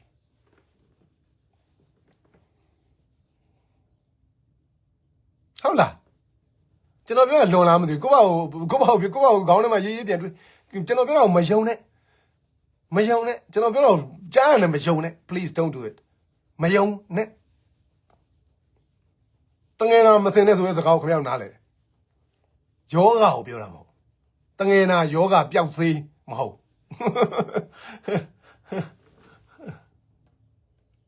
မိုးလေးမိုးကြခင်ဗျားတို့မိုးငါးဆိုင်ရနေညဘက်ဘီယာလေးတဆွဲထွက်ဝယ်တာအစတငယ်နာမစင်တဲ့ကောင်တွေနဲ့ခင်ဗျားတို့လမ်းမှာကြုံရတယ်တငယ်နာမစင်တဲ့လူတွေနဲ့အိမ်ထဲမှာတက်အိမ်ထဲနေရတယ်တော်တင်ဝင်းကျွန်တော်ပြောတာမလုံဘူးမလားလိုတော့လိုသေးတယ်ဒီတက်မိုက်တဲ့စကလုံးရှိလားမသိစပယ် queen ဒီတက်မိုက်တဲ့မစပယ်ဒီတက်မိုက်တဲ့စကလုံးရှိရင်အကြံပေးခဲ့အောင်တငယ်နာမစင်ဘူးမြမလူဖွဲ့စည်းတာတငယ်နာမစင်ဘူးဒီစကလုံးကိုကျွန်တော်ဒီနေ့ထိုက်ခေါင်းစဉ်ပေးပြပုံကိုကျွန်တော်ပြောပြအောင်လေကျွန်တော်ပေးခဲ့မနေ့ကကားမောင်းနေတယ်တက်စီမောင်းနေတာတက်စီမောင်းနေနေခေါင်းထဲမှာအဲ့ဒီဒါတငယ်နာမစင်တာလို့မြန်မာစကားတငယ်နာမစင်ဘူးဆိုတဲ့စကားလုံးပေါ့ကြားလာတယ်ခေါင်းထဲကိုရောက်လာဒါတငယ်နာမစင်တာပဲလို့မြန်မာနိုင်ငံရေးပဲပေါ့ဗျာမြန်မာနိုင်ငံရေးနဲ့ပတ်သက်ပြီးတော့ခေါင်းထဲမှာပေါ်လာတဲ့စကားလုံးကတငယ်နာမစင်တာဆိုတဲ့စကားလုံးပေါ်လာထားလိုက်တယ်ခဏကအဲ့ရနိုးတယ်ကော်ဖီတောက်တယ်ကော်ဖီတောက်နေနဲ့ Facebook လေးဖွင့်လိုက်ဒီမှာထိုင်လိုက်ဒီထိုင်ကုန်မှာထိုင်လိုက်တာတယောက် comment လာပေးထားတာတွေ့တယ်ကျွန်တော် I don't know တကယ်မသိဘူးနော်ဟုတ်ကြမှာလဲဟုတ်မှာဦးတန့်စောက်ဒီကျွန်တော်တော့မဟုတ်ဘူးဦးတန့်ရေးဘူးတယ်တဲ့တငယ်နာမစင်းနဲ့ဘာဆိုလားမသိဘူး I don't know ဆိုအဲ့စကလုံးအဓိကကျွန်တော်ပြောနေတဲ့စကလုံးကိုပြောတယ်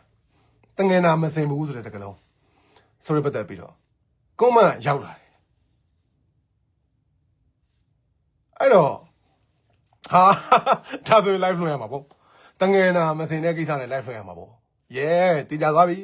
ဆိုပြီးတော့အဲ့ဒါ live လွှင့်ဖို့ဆိုပြီးဝစားရွယ်လဲပါညာညနေပဲတစ်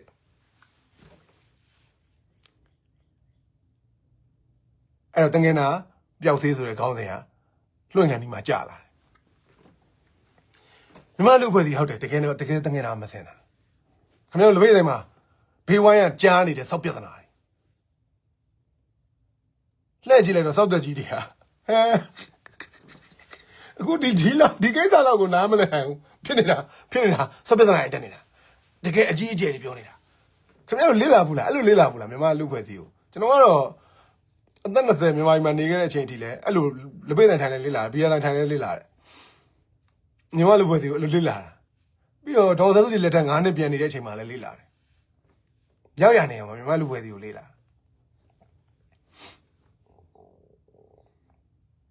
သူတို့တွေဝိုင်းထိုင်ကြည့်ပြီးတော့တဟီတဟာဖြစ်နေတဲ့ဟာတာကားတွေကမကြီးရအောင်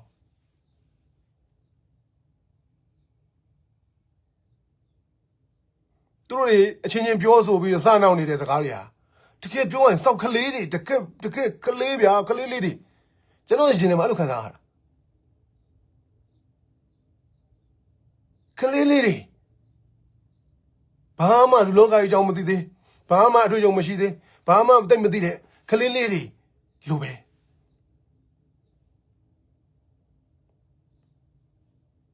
ခင်ဗျားတို့ကိုရှိရောက်လာတဲ့သောက်ပြဿနာတချို့လူတွေကကိုတွေကိုစိတ်ကောက်သွားတာတွေတချို့လူတွေကကိုတွေကိုမခေါ်မပြောနိုင်ဖြစ်သွားတာတွေတချို့လူတွေကကိုတွေကို Facebook မှာ blog လုပ်သွားတာတွေဒါမျိုးတွေအများကြီးပေါ့အဲ့လိုကလေးစံနဲ့မရင်ကျက်တဲ့တငယ်နာမစင်တဲ့ခံစားချက်တွေနဲ့ပြုတ်မှုဆက်ဆံသွားတာကိုတုံ့ပြန်သွားတာကိုလာပြီးဗလိုင်းစောက်ပြဿနာတွေလာရှာသွားတာကိုဗလိုင်းစောင်းပြောသွားတာကိုဗလိုင်းတဲ့လာပြောတာလာပြောတဲ့ကိစ္စတွေကတငယ်နာမစင်တဲ့ကိစ္စတွေ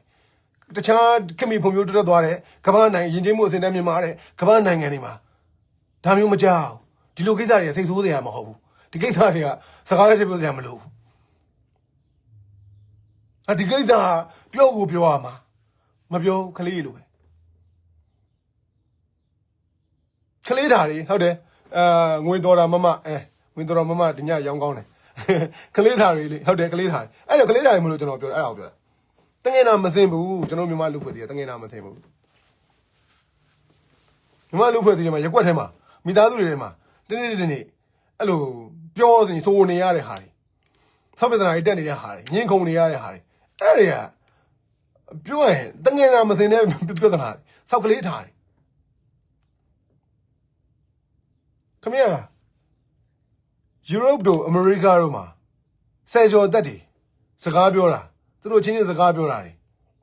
ဆယ်ကျော်တက်တွေဘာညာအဲ့ဘောစကားပြောတာပေါ့နော်သူတို့စကားပြောတာစိတ်ဝင်စားတယ်ဘာညာအထားတယ်သူတို့ချင်းစကားပြောနေနားထောင်ကြည့်လိုက်တယ်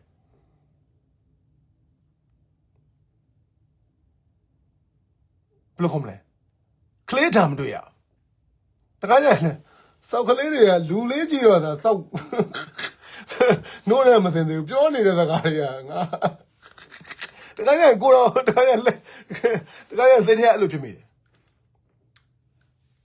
စောက်ကလေးတွေကကလေးလေးတက်တက်လေးတွေပြောလိုက်လူကြီးစကားလေးတွေတွေးလိုက်လူကြီးတွေးလေးတွေအဲ့ဒါငငယ်လေးတွေဟာသူတို့တွေကိုလူကြီးတွေလို respect နဲ့ဆက်ဆံပြီးတော့သူတို့အသက်အရွယ်နဲ့သူတို့သိရအောင်ရင့်ကျက်အောင်အရွယ်အလိုက်ရင့်ကျက်အောင်အရွယ်အလိုက် critical thinking နေဝေဖန်ပိုင်းခြားဆုံးဖြတ်စဉ်းစားနည်းတွေပါမိဘတွေကသင်ပေးရတာအဓိကတော့လက်ဦးဆရာမင်းနဲ့ဖောက်ကျောင်းပညာရေးမှာလည်းဒါသင်ရတာကလေးရွယ်ကနေစပြီးသင်ရတာအဲ့တော့လူတွေသာကြီးလာပြီးတော့စောက်သက်ကြီးတွေသာကြီးလာပြီးတော့လူကြီးဖြစ်လူအသက်ကြီးလို့သာလူကြီးဖြစ်တာအတွေးခေါ်တွေအပြောအဆိုတွေလုပ်ရက်တွေဟာလူကြီးမဆန်တဲ့လူတွေမြမလူဖွဲ့စီတွေမှာအယမ်းများနေတယ်အဲ့လူကြီးတွေကနေပြန်မွေးထုတ်လိုက်တဲ့ကလေးတွေရတယ်ခမရတို့အခုယူထားကြတဲ့ခမရယောက်ျားသာဖြစ်လာတာနိုးနာမစင်သေးဘူးတငယ်နာမစင်သေးဘူးခမရမိမသာဖြစ်လာတာတငယ်နာမစင်သေးဘူးအဲ့လိုအိမ်တော်ဘက်တွေကိုခမရတို့ရတာပြောနေတာနားလည်မသိဘူးဒါလူဖွဲ့စည်းတွေမှာရှိနေတဲ့ကိစ္စဖြစ်သွားတာလူဖွဲ့စည်းတွေကပြဿနာဖြစ်သွားတာတငယ်နာမစင်တဲ့လူဖွဲ့စည်းကဖြစ်တာအခုနောက်ဆုံးအာဏာသိမ်းပြီးမှဖြစ်တာမဟုတ်လူဖွဲ့စည်းကသူ့အရွယ်နဲ့သူမရင်ကျက်အောင်ကိုဒီတိုင်းပဲနေကြတာငါလည်းမရင်ကျက်ဘူးနင်းလည်းမရင်ကျက်ဘူးငါမီးလည်းမရင်ကျက်ဘူးအဖွားလည်းမရင်ကျက်ဘူးအဖိုးလည်းမရင်ကျက်ဘူးငါမီးလည်းမရင်ကျက်ဘူးတော့ဘာလားမသိကျွန်တော်ပြောနေတဲ့ point ကိုမိလားမသိဘူးနော်အဲ့လိုကိစ္စမျိုးဒါပြောမယ် detail တွေအများကြီးပေါ့အဲ့လိုဖြစ်ပြမျိုးတွေအဲ့လိုစကားမျိုးတွေအဲ့လိုဆောက်ပြဿနာတွေတက်နေကြတာတွေအများကြီးကိုခင်ဗျားတို့တွေ့ရလားမရင်ကျက်တာတဲ့မရင်ကျက်တာကြောင့်ဖြစ်တဲ့ဆောက်ပြဿနာတွေမရင်ကျက်တာကြောင့်ဖြစ်တဲ့ပြောတဲ့စကားတွေမရင်ကျက်တာကြောင့်လှုပ်တဲ့အလုပ်တွေ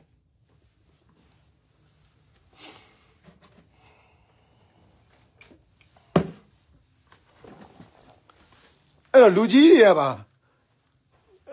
မရင်ကျက်တော့တငယ်နာမစင်တော့လူငယ်တွေကလည်းတငယ်နာမစင်ဘူး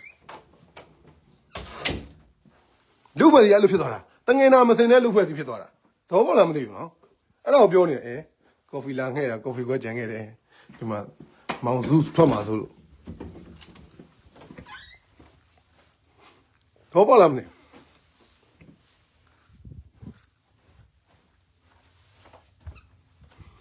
အဲ့တော့တငယ်နာပျောက်သေးတိုက်ကြပါခင်ဗျားတို့ကျွန်တော် live အစမှာပြောခဲ့သလိုပဲကျွန်တော်ကပြောခဲ့သလိုပဲဒီလူအဖွဲ့အစည်းထဲမှာစိတ်တန်ရာ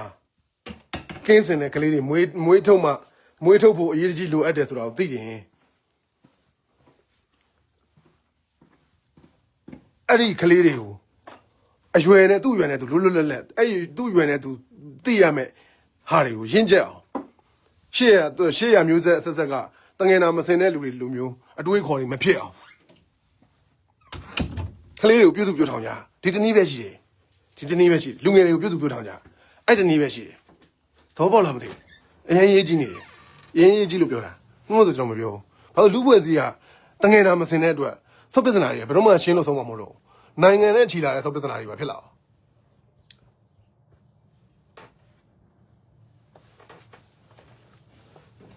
ဟုတ်တယ်ကင်ဆာယောဂလိုပဲ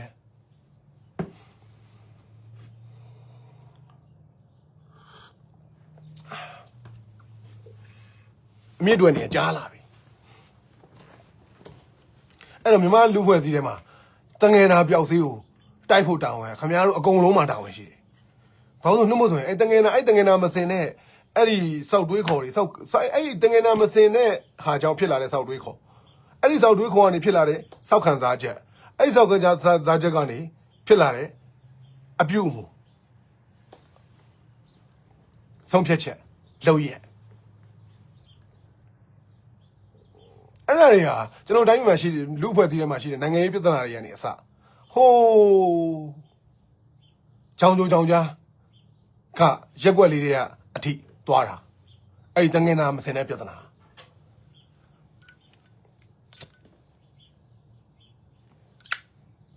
အဲ့တော့အခုခင်ဗျားတို့မြန်မာနိုင်ငံထဲမှာခင်ဗျားတို့မြန်မာအိမ်အောင်စုတွေထဲမှာအငယ်ဆုံးကြံတဲ့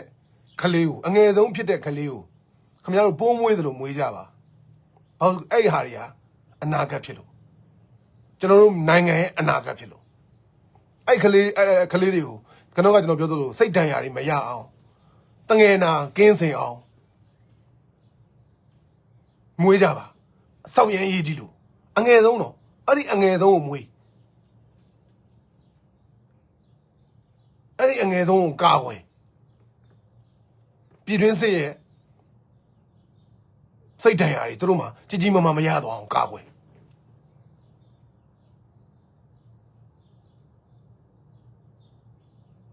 မြန်မာလူဖွဲ့စည်းတွေမှာ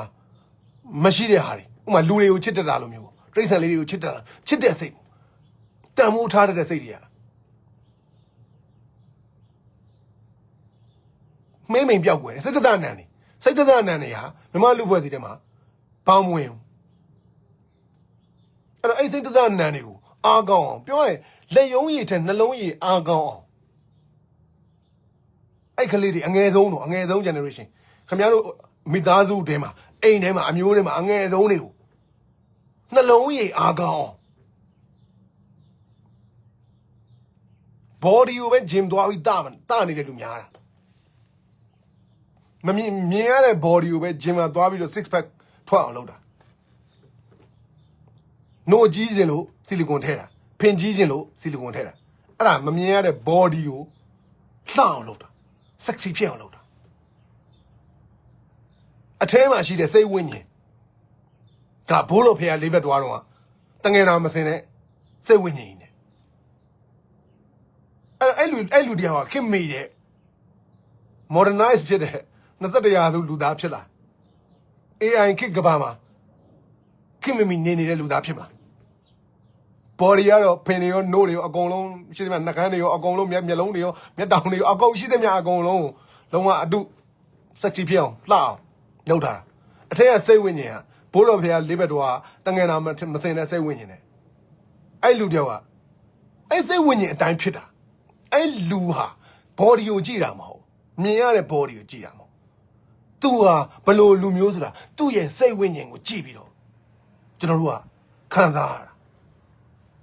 တော့ပေါ်လာမလဲစိတ်ဝိညာဉ်အခရာစိတ်ဝိညာဉ်အဓိက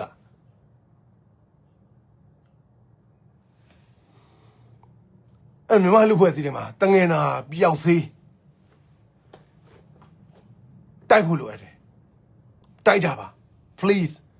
လောက်ကြပါကျွန်တော်ခင်ဗျားတို့တောင်းပန်တာအဲ့ဒီအငယ်ဆုံးမျိုးဆက်ကိုအငယ်ဆုံးခင်ဗျားတို့မျိုးဆက်တွေထဲမှာအငယ်ဆုံးဆိုတဲ့ဟာတွေကို cover ပေးကြပါ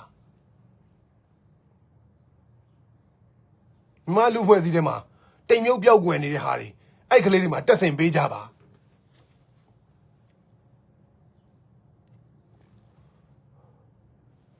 ဘာလို့အဲ့ကလေးတွေကြီးလာလို့ရှိရင်လူကြီးတွေလောက်ကြမှာလေဒီနိုင်ငံထဲမှာလူကြီးလောက်ကြမှာနောက်ဆုံးအမြင့်ဆုံးအဆင့်နိုင်ငံတော်အဆင့်နေနိုင်ငံရဲ့ကိစ္စတွေကိုလောက်ကြမှာအဲ့နိုင်ငံနဲ့ဆိုင်တဲ့ကိစ္စတွေကိုဆုံးဖြတ်ကြတဲ့လူတွေကစောက်တငယ်နာမစင်ဘူးစောက်စိတ်ဒဏ်ရာဒဏ်ချက်တွေနဲ့စိတ်တွေမကြမ်းပါဘူးဆိုရင်နိုင်ငံအခုလိုဖြစ်တတ်တယ်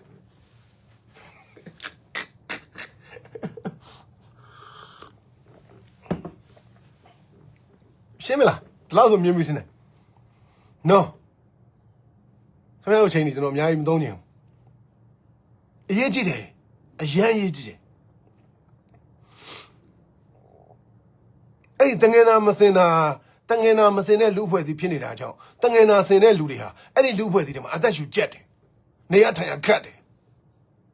တိုက်ခိုက်ခံရတယ်နောက်ကျောတာနဲ့ထိုးခံရတယ်တခေါက်ခွက်တနေခံရတယ်ရွာပြင်ထုတ်ချင်းခံရတယ်မျိုးစုံပေါ်တိုက်ခိုက်ခြင်းကိုခံရတယ်အဲ့တငယ်နာမစင်တဲ့လူတွေရဲ့ဝိုင်းဝန်းတိုက်ခိုက်ခြင်းကိုခံရတယ်ပြောရင်အဲ့တငယ်နာမစင်တဲ့လူဖွဲ့စည်းဟာတငယ်နာစင်တဲ့လူတွေကိုမိုးလေးမိုးကြုံစိတ်ဒုက္ခပေးနေတယ်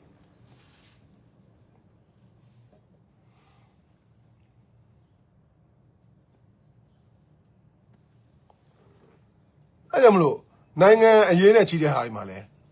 လူတွေကတငယ်နာမစင်တဲ့အတွက်ခံစားချက်တွေကတငယ်နာမစင်ဘူးခံစားချက်တွေကတငယ်နာမစင်တဲ့အတွက်အမြင်တွေကမဖိုင်ဒေါသတွေထွက်ပေါက်ကွဲကျမဆောင်းအဲ့ဒါတွေဘာမှစိတ်မဆိုးတဲ့ဟာလေးတွေစိတ်ဆိုးနေတာစိတ်မဆိုးရမယ့်ဟာလေးတွေမှာတကယ်ကိုအကြီးအကျယ်ဖြစ်နေတာတငယ်နာမစင်တာနိုင်ငံရေးတွေမှာလည်းအဲ့တိုင်းပဲနိုင်ငံရေးတွေမှာလည်းတငယ်နာစင်ရင်နားလဲတယ်ကြိုမြင်ရမျက်တောင်တဆုံးမဟုတ်ကြိုမြင်ရတယ်ဟုတ်လားစကားပြောလို့ရတယ်ညှိလို့ရတယ်နောက်ဆက်တွဲစိုးချိုးတွေကိုရှောင်တတ်တယ်ရှောင်နိုင်တယ်နားလဲတယ်တငယ်နာစင်ဖို့လို့တယ်တငယ်နာစင်ရင်ပြဿနာတော်တော်များများကင်းစင်သွားအောင်ဟောဒါကငါကိစ္စမဟုတ်ပါဘူးလေဒါကရည်စရာမကောင်းဘူးဒါကတော့ဝမ်းနေစရာဟုတ်လားအဲ့လိုမျိုးပေါ့ဗျာဒါအလွယ်ပြောတာတငယ်နာစင်သွားရင် level ခင်ဗျားတို့မြင့်သွားတငယ်နာစင်သွားရင်ဘာမှပြဿနာသိမ့်မဟုတ်တော့အဲ့တော့ပြောရင်ထားပါတော့ကျွန်တော်ကောင်းမှာပါလာတဲ့ခီးတွေအများကြီးရှိတယ်အဲ့မှာခီးတွေဘောင်းဆုံးတယ်မှာအဲ့လိုနည်းနည်းစကားစပြီးပြောပါညာအဲ့လိုစကားနိုင်ငံရေးပြောတဲ့လူတွေရှိတယ်ဒါပေမဲ့သူတို့ကတငယ်နာစင်တယ်Trump ကနောက်၄နှစ်ပဲဒါသူသမ္မတတက်4နှစ်ပဲပြီးရင်ဒီကောင်ပြီးသွားပြီနောက်တစ်ခေါက်သမ္မတဖြစ်ရှင်လို့လည်းမရတော့ဟုတ်ပါလားစနားလေအဲ့သူတို့ရှင်တွေမှာပောက်ကွဲနေတာတွေရှိတယ်သူတို့ရှင်တွေမှာမကျင်းနေတာတွေရှိတယ်ဒါပေမဲ့သူတို့တွေဟာ၄နှစ်ပဲပြီးပါပြီဒါပြီးတော့ပြီးပါပြီဆိုဒါမျိုးလေးတွေပေါ့အဲ့တော့သူကတငယ်နာစင်တဲ့အတွက်ရင့်ကျက်တယ်အဲ့ကျွန်တော်ကတော့ပြောခဲ့သလိုပဲတခြားနိုင်ငံတွေမှာလူငယ်တွေစကားပြောနေတာနားထောင်ကြည့်လိုက်လို့ရှိရင်လူငယ်တွေရဲ့စကားပြောတာတွေတကယ်လူကြီးတွေတကယ်ဟိုအစိုးရအစည်းအဝေးတွေအဲ့လိုပုံစံမျိုးပေါ့မြန်မာပြည်မှာဆိုကြားရခဲ့တဲ့စကားတွေပေါ့လူငယ်တွေချင်းစကားပြောရင်နားထောင်ကြည့်လိုက်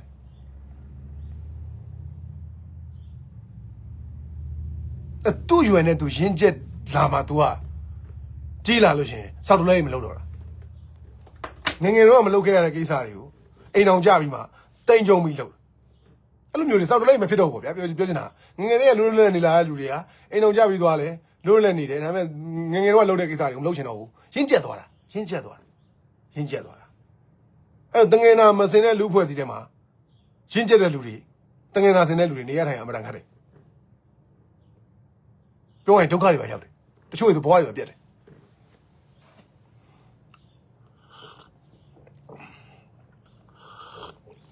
ငင်းချင်းမနေငင်းချင်းရေးရဲ့အရာတာကိုမသိတဲ့လူဖွဲ့စည်းငင်းချင်းရေးရဲ့အရာတာကိုမသိတာဒါလေးကျွန်တော်လို့ပြောအောင်မယ်ဒီကျွန်တော်တို့စိတ်ဝင်ဒါဂျိုသားတွေပဲနားလဲမယ်နော်ဂျိုသားတွေလည်းခဏခဏပြောထားတာဆိုဂျိုသားတွေကတော့သဘောပေါက်တယ်အစွမ်းမော powerful အစွမ်းထက်တဲ့တကူအစွမ်းနေရအတိုင်းခွက်တွေမဟုတ်ဘူးဗျသိမလားလို့အမိုက်စားဟွာကြီးတွေမဟုတ်မဟာဗျူဟာတွေမဟုတ်တင်းငိမ်အေးချမ်းပြီးတော့ကြည်လင်နေတဲ့စိတ်နှလုံးသားဝိညာဉ်လုံးဝတင်းငိမ်အေးချမ်းနေတာဘာဖြစ်မတုံလှုပ်လို့ဘာလာအေးစေးပဲတင်းငိမ်အေးချမ်းနေတဲ့ စိတ်နှလုံးသားဝိညာဉ်အဲ့ဒါဘာဝဖြစ်တယ်အဲ့ဒါတကူဖြစ်တယ်ပြာတောက်ပြလှုပ်ကြပါဘာလို့မသိဟာတက်ကလေးတို့ဒေါသတွေထွက်တက်ကလေးတို့ဆောင်းရဲဟိုအဖြစ်တက်ကလေးတို့ဟိုအဖြစ်ဒီအဖြစ်တက်ကလေးတို့ပေါက်ကွဲတက်ကလေးတို့ဆွဲဘာညာတက်ကလေးတို့ဟာငိုတက်ကလေးတို့ယိုးတက်ကလေးတို့လောင်မြိုက်နေအဲ့ဒီစိတ်ဝိညာဉ်အဲ့ဒီစိတ်ဝိညာဉ်နဲ့ပြဿနာတွေကိုမဖြေရှင်းနိုင်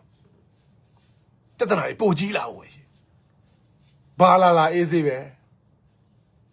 တင်းငိမ်အေဂျင့်နေတယ်စိတ်ဝိညာဉ်ဟာရောက်လာတဲ့ပြဿနာတွေကိုပဲဖြေရှင်းနိုင်တယ်ရောက်လာတဲ့အန္တရာယ်အသွယ်သွယ်အပါကင်းလွတ်နိုင်တယ်လမ်းအသစ်တွေတွေ့ရတယ်ဘဝအသစ်တွေရတယ် miracle လို့ခေါ်တဲ့မယုံကြည်နိုင်စရာကောင်းလူအုံနောက်နဲ့ယုံကြည်လို့မရတဲ့လူအုံနောက်နဲ့မယုံကြည်နိုင်စရာကောင်းတဲ့ဘယ်လို့မှဘာနဲ့မှထောက်ပြလို့မရတဲ့သိပ္ပံပညာနဲ့လည်းထောက်ပြလို့မရနိုင်တဲ့ miracle လို့ခေါ်တဲ့မယုံကြည်နိုင်စရာအံ့ဩဖွယ်ကောင်းတဲ့ကောင်းခြင်းတရားကိစ္စတွေဟာရောက်လာတယ်အဲ့ဒါတိုင်းကွက်တွေထုတ်တာမဟုတ်အတွင်းက sorry အတွင်းကတွေထုတ်တာမဟုတ်မဟာဗျူဟာတွေမဟုတ်တော့လားယူထားတဲ့အသင်ကြားတက်မြောက်ထားတဲ့အတတ်ပညာတွေနဲ့လုပ်လိုက်တာမဟုတ်အဲ့ဒီရင်ထဲမှာရှိတယ်တကယ်ကိုတည်ငြိမ်အေးချမ်းပြီးတော့ချစ်ချင်းမေတ္တာတွေနဲ့ပြည့်ပြီးတော့ peace love ဟလာအဲ့ချစ်ချင်းမေတ္တာတရားတွေကရုဏာတရားတွေတည်ငြိမ်အေးချမ်းနေတဲ့စိတ်ဝိညာဉ်ဟာအဲ့ဒါတကိုးဖြစ်တယ်ဒါကြောင့်မလို့ဗုဒ္ဓဂေါတမမြတ်စွာဗုဒ္ဓဖြစ်သွားတာတရားထိုင်တာဘာကြီးလာစင်ရအင်းဆိုပြီးတော့ထိုးမယ်ကြိတ်မယ်နင်းမယ်ဖြတ်မယ်တတ်မယ်ဆိုလဲအေးစေး तू ကဒါပြီးသင်္ကန်းကြောင်ကြိုက်ပြီးတော့သင်္ကန်းကြောင်ကြိုက်ပြီးတော့ဂေါတမကသင်္ကန်းကြောင်ကြိုက်ပြီးတော့အဲ့ဒီစင်ကို1 fight ခဲ့တာမဟုတ်ပြောချင်တာဟာလားတိုင်းကွက်ထနေတာမဟုတ်တပိတ်ပေးချပြီးတော့သင်္ကန်းကြောင်ကြိုက်ပြီးဘဲရန်ဇွဲအသွဲဟိုမှာတိုင်းကွက်နင်းစရာမလိုဘာလို့လဲဆိုသူ့မှာအဲ့ဒီစောက်ရန်တကိုးကြီးတဲ့တင်းငိမ်အေးချမ်းဖြူစင်မြင့်မြတ်စင်ကြယ်အများကြီးပြစကလုံးတွေရှိဦးမယ်ဟုတ်လားတော်မူသောစိတ်ဝိညာဉ်တော်ကြီးရှိတယ်အဲ့စိတ်ဝိညာဉ်တော်ကြီးရအောင်သူဟာတရားကိုအဲ့လိုမျိုးစောက်ရန်ဖိုးစိုးပန်းစံတမုံထိုင်ခဲ့ရတော့မှအဲ့စိတ်ဝိညာဉ် level ကြီးရောက်တာတော့ပေါ့လားပေါက်ပြီလားမသိအဲ့ဒါကြီးကတကယ်မမြင်နိုင်တဲ့တကယ်ကမ္ဘာမှာနျူကလ িয়ার အစွမ်းတွေထက်စွမ်းတဲ့တက်ဖွဲ့တွေတက်ကြီးတွေထက်စွမ်းတဲ့တကူပဲ power ပဲအဲ့ဒါ is inside you ခမရဲ့စိတ်နှလုံးသားဝိညာဉ်ထဲမှာပဲရှိတယ်ခမရဲ့စိတ်နှလုံးသားဝိညာဉ်ဟာကိုယ် daily မှာရင်ဆိုင်ကြုံတွေ့နေရတဲ့ရောက်လာတဲ့ကိုလောက်တာလည်းမဟုတ်ရောက်လာတဲ့အခက်အခဲပြဿနာတွေရင်ဆိုင်ကြုံတွေ့နေရတဲ့ဘဝအခြေအနေတွေအားလုံးမပြာပဲနဲ့မတောက်ဖဲနဲ့မလောင်မြိုက်ပဲနဲ့လောဘဒေါသမောဟတွေမထွက်ဖဲနဲ့မနာလိုစိတ်တွေမျက်စိရစိတ်တွေမထွက်ဖဲနဲ့ဘာလာဗျာအေးစစ်ဒီငြိမ်နဲ့ control your mind if you control your mind ကျွန်တော်ခဏလည်းအဲ့ဒါကပြောရတယ်ခမည်းစိတ်ကိုခမည်း control လုပ်နိုင်ခမည်းအရာရာကို control လုပ်လို့ရပြီ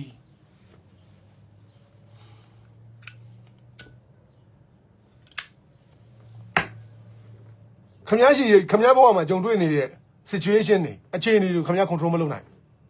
တယ်လို့ထင်မှားလိုက်မယ်လားအကြီးဆုံးမှားပြီငါမတက်နိုင်တဲ့ကိစ္စတွေအမြင်အားကြီးရှိကြောင်းကိုခမည်းကိုသိရတယ်ငါဘာမှလုပ်လို့မရဘူးဒါသေးကြတယ်ဆိုတဲ့ကိစ္စတွေအမြင်အားကြီးရှိကြောင်းငါမလုပ်တဲ့ကိစ္စတွေငါဘဝထဲမှာအမြင်အားကြီးရှိကြောင်းတော့ဟုတ်လားငါဘာမှလုပ်လို့တကယ်ငါဘာမှလုပ်လို့မရဘူးဆိုတဲ့ကိစ္စတွေဟာ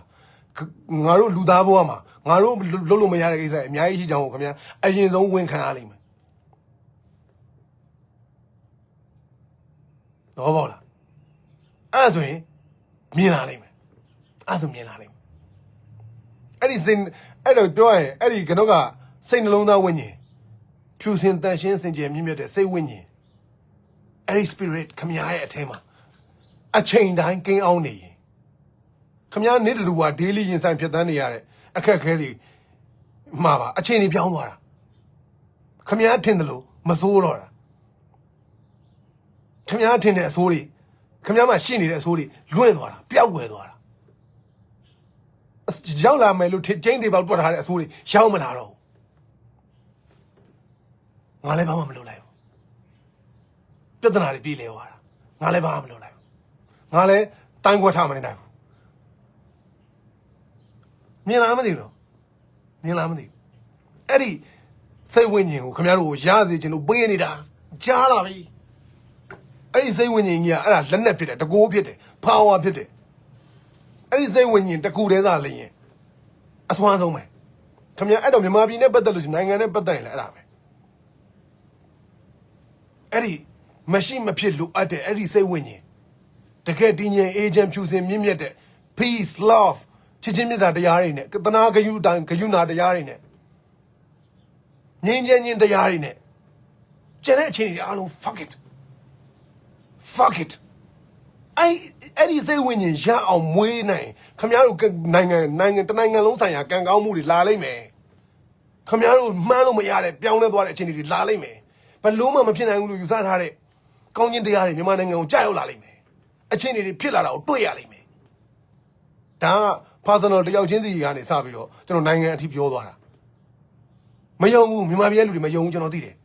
I know မယုံဘာလို့အဲ့ဒီငိမ့်ငိမ့်ချမ်းချမ်းတခါမှမနေဘူးတဲ့အတွက်အဲ့ဒီငိမ့်ချမ်းရတဲ့ငိမ့်ချမ်းခြင်းကနေရတဲ့ငိမ့်ချမ်းမှုကနေရတဲ့အကျိုးကျေးဇူးကောင်းကျိုးမခံစားဘူးတဲ့အတွက်မယုံဘူးဒါပဲရှင်းရှင်းလေးမြည်သောမြည်ပုံလုပ်လိုက်သည်မသိတရုတ်တိုင်းကားတွေကလို့ဟုတ်တယ်မြည်သောမြည်ပုံလုပ်လိုက်သည်မသိအဲ့တော့ peace အကြောင်းပြောရင်မြန်မာပြည်သူကိုပြောရင်တော်တော်ပြဿနာကြီးတယ်ကျွန်တော်သိတယ် I know ဒါဒီလူဖွဲ့စီကတငယ်နာမစင်တဲ့လူဖွဲ့စီကို peace အကြောင်းပြောတော့ခမရကလည်းနောက်နေတယ်လို့ပဲ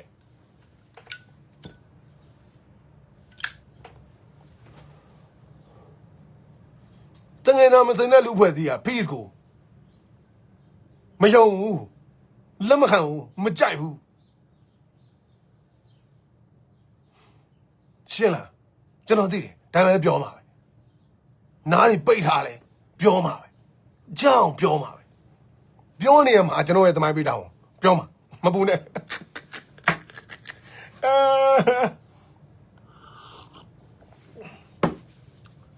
အဲ့တော့ဒီစကားကလည်းပြောရတာခဏခဏပဲမင်းအွန်လိုင်းရှော့ဝိုင်းမင်းအွန်လိုင်းသေဝိုင်းမြန်မာစစ်တပ်ကြီးစစ်ရှုံးသွားရင်ပြီးပြီတိုင်းပြည်ကောင်းပြီလို့ထင်နေတဲ့တငယ်နာမစင်တဲ့လူတွေတပုံကြီး percentage ရာခိုင်နှုန်းအများစုဖြစ်နေတာရာခိုင်နှုန်းအများစုဖြစ်နေတာ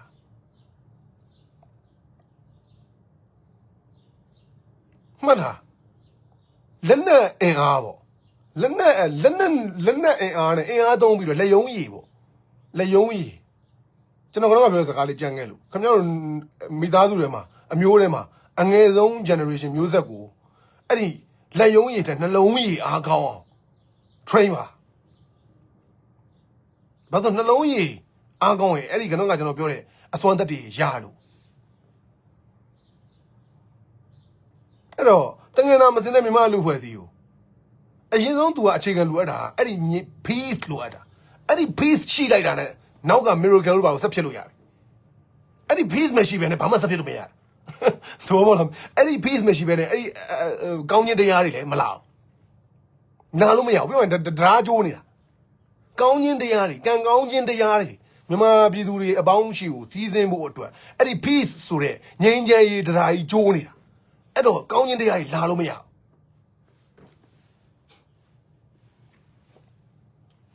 အဲ့မြန်မာပြည်သူက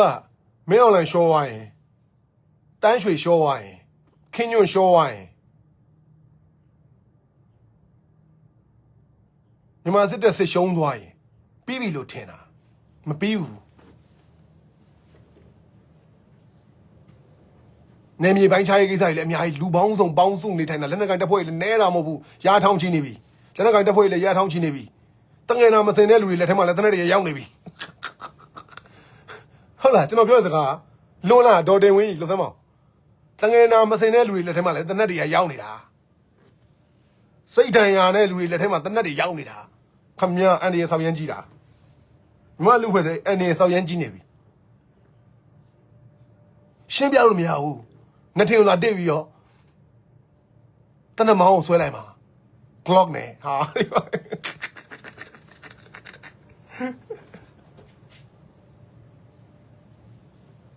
ရှင်းလားရှင်းပြလို့မရဘူးတငယ်နာမစင်တဲ့လူခင်ဗျရှင်းပြလို့မရဘူးအဲ့တော့တငယ်နာမစင်တဲ့လူတွေလက်ထက်မှာတနက်တွေအများကြီးရောက်နေပြီခင်ဗျားတို့ရက်ွက်ထဲမှာပါရောက်နေတာနော်တိတ်ဝေးပြေးကြည့်မနေနဲ့နော်တငယ်နာမစင်တဲ့ကောင်တွေလက်ထက်မှာတနက်တွေနော်အဲ့တော့ကျွန်တော်တို့လူများစုကငါတို့နေနေရတယ်ငါတို့လည်းထွက်မသွားနိုင်ဘူးငါတို့လည်းဒီနိုင်ငံကနေဘယ်မှပြေးစရာမရှိဘူးဆိုတဲ့လူတွေအကုန်လုံးစဉ်းစားကြတော့ခင်ဗျားတို့အခုတိုက်တွန်းနေကြတော့အကုန်လုံးစဉ်းစားကြတော့မှန်အမှန်တရားတွေကိုမြင်အောင်ကြည့်ကြတော့ကိုနေရတဲ့နိုင်ငံရဲ့အခြေအနေကိုကိုယ့်ဘာကိုမြင်အောင်ကြည့်ကြတော့စောက်ဆွဲတွေကိုချွတ်ကြတော့ငင်းငင်းချမ်းချမ်းမနေတတ်တဲ့လူဖွဲ့စည်းကငြိမ်းချမ်းတဲ့လူဖွဲ့စည်းမဖြစ်ဘူးအဲ့ဒီငြိမ်းချမ်းတဲ့လူဖွဲ့စည်းမဖြစ်ရင်ခင်ဗျားတို့စီးပွားရေးလုပ်လို့မရဘူးခင်ဗျားတို့ပညာရေးလုပ်လို့မရဘူးခင်ဗျားတို့ဘာအိမ်မက်မှမလို့မရဘူးဒီဘဝပဲရောက်ပါပြည်တွင်းစစ်နဲ့ဒစ်လည်နေတဲ့ဘဝပဲဖြစ်မှာဘာလို့လက်နဲ့ရှင်းတဲ့ကိစ္စတွေကပြီးသွားတာမဟုတ်ဘူးနောက်သက်တွေကိစ္စတွေအများကြီးလာလက်နဲ့ရဲ့သဘောတရားအရာလေခင်ဗျားတို့နဲ့ language မတူဒီစကားလည်းခဏခဏပြောရတယ်လက်နဲ့မှာ power ရှိတယ်အဲ့ power ခင်ဗျားတို့လက်နဲ့မရှိတဲ့လူတွေနဲ့မတူလက်နဲ့ကင်ပြီးဝိုင်းခင်ဗျားအဲ့အရာတာကိုသိတယ်လက်နဲ့ကင်တဲ့အရာတာကိုသိတယ်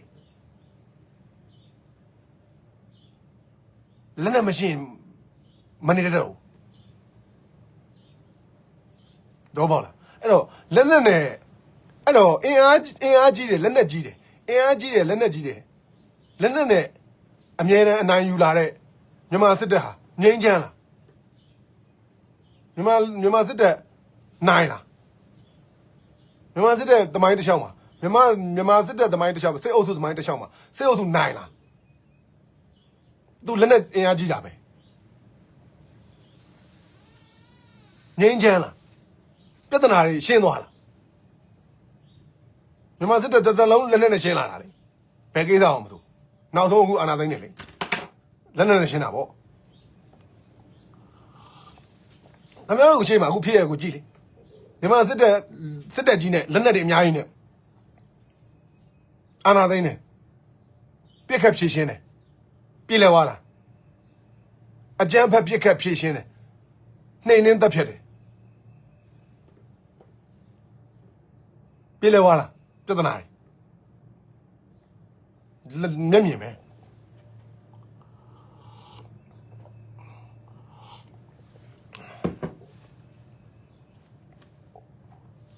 အဲ့ဒါသဘောတရားပဲလက်နက်နဲ့ဖြည့်ရှင်းပြီးတော့လက်နက်နဲ့အောင်ပွဲခံလိုက်တယ်ပြီးသွားတာနဲ့လက်နက်နဲ့ရှင်းလို့မရတော့ဘူးစကားတွေပြောကြရတော့မှာဂတိကဝတ်တွေထားကြရတော့မှာစာချုပ်တွေချုပ်ကြရတာငြိမ်းချမ်းရေးစကားတွေပြောကြရတာသဘောပေါက်လားအဲ့အစင်ကိုမသွားချင်လို့ကိုမရတာစကားမပြောဘူးငါတို့ကတော့ချမှာပဲ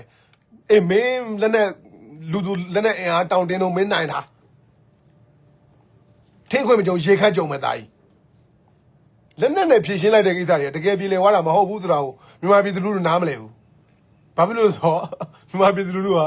peace ငြိမ်းချမ်းခြင်းရဲ့အကျိုးကျေးဇူးကိုမသိဘူးစိတ်တသနာတွေကိုမသိဘူး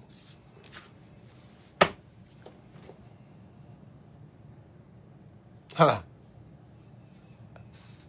အခုလက်နဲ့မြန်မာစစ်တပ်စစ်ရှုံးသွားဂျပန်နေစစ်ရှုံးသွားတော့ဂျပန်နေစစ်ရှုံးတာမြန်မာပြည်မှာရှုံးတာမဟုတ်ဘူးနော်ကိုကလည်းနည်းပါကြည့်ကြဂျပန်နေစစ်ရှုံးသွားဂျပန်ပြန်သွားတာပေါ့ဗျာဟုတ်တယ်မကျွန်တော်နိုင်ငံကအင်္ဂလိပ်တွေလွတ်လပ်ရေးပေးသွားပြီးတော့အင်္ဂလိပ်တွေပြန်သွားတာပေါ့မြန်မာစစ်တပ်ကစစ်ရှုံးသွားရင်ဘယ်ပြန်မှာလဲဒီနိုင်ငံတွေကဒီလူအဖွဲ့အစည်းတွေမှာစက်နေမှာနော်စစ်သားတွေတက်ကြက်တွေဘိုးကြီးတွေဘိုးလေးတွေဘိုးချုပ်တွေအများကြီးပေါ့ ဆက်နေမှာနော်သူတာဝန်ရှိတဲ့လူတွေဒါတရားဥပဒေအရရင်ဆိုင်ရမယ့်ကိစ္စတွေသွားမှာအများစုဟာဒီလူဖွဲ့စည်းတွေမှာဆက်နေမှာဟာလားတရားရင်မဆိုင်ရပဲလွတ်နေတဲ့လူတွေလည်းအများကြီးဟာဒီလူဖွဲ့စည်းတွေမှာဆက်နေမှာလက်နဲ့ဘလို့ဝဲရလဲလူသူအင်အားဘလို့စုဆောင်းရလဲသိတဲ့လူတွေနော်စစ်ပညာတက်တဲ့လူတွေနော်တကယ်တော့မသိပြဿနာကြီးနော်စိတ်ဒဏ်ရာတွေအကျွေးတွေအာဃာတတွေလက်နဲ့ဖြစ်ရှင်းတာကိုမတက်လာလို့သာခေါင်းငုံပြီးတော့အရှုံးပေးလက်ခံလိုက်တာကြုံရင်တော့ထင်းခွေမကြုံရေခက်ကြုံရင်တော့မိုးချိုးပါပြစ်ချမှာရှင်းလားမိုးချိုးပါပြစ်ချမှာဒါကတန်တရားလေအဲ့ဒီတန်တရားနှုတ်နှစ်ဖက်ကြေလေသွားတာမဟုတ်ပြဿနာတွေကြေလေပြေလေသွားတာမဟုတ်ပြဿနာတွေမရှိတော့တာမဟုတ်နှုတ်နှစ်ဖက်ချစ်သွားတာမဟုတ်နှုတ်နှစ်ဖက်ဂရိကဝတ်တွေနဲ့စောင့်ထိန်ထားကြတာမဟုတ်လေဘင်းကိုစစ်ဖက်နဲ့နေပြီးတော့ဘက်နဲ့ထောက်ထားလို့ငြိမ်ခံလိုက်ရတာအာမတန်လို့မန်လျှော့လိုက်ရတာဟုတ်သူတို့ဘက်ကအင်အားကြီးလို့လက်နဲ့အင်အားလူသူအင်အားတာလို့ငါတို့ရှုံးသွားတာ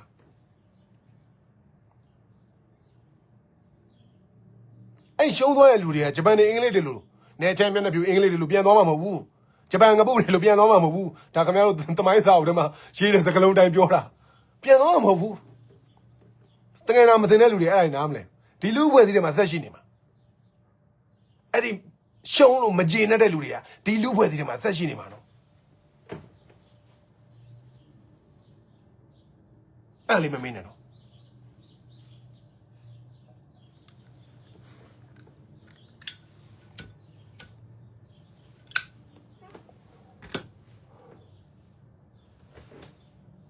ဘာသာစကားတွေယဉ်ကျေးမှုတွေကိုယ်ဝယ်ယုံကြည်မှုတွေမတူတဲ့လူတွေအများကြီးမတူတဲ့လူမျိုးစုတွေအများကြီးပေါင်းစုနေထိုင်ကြတဲ့အတိုင်းပြီချစ်ချင်းမြတ်တာ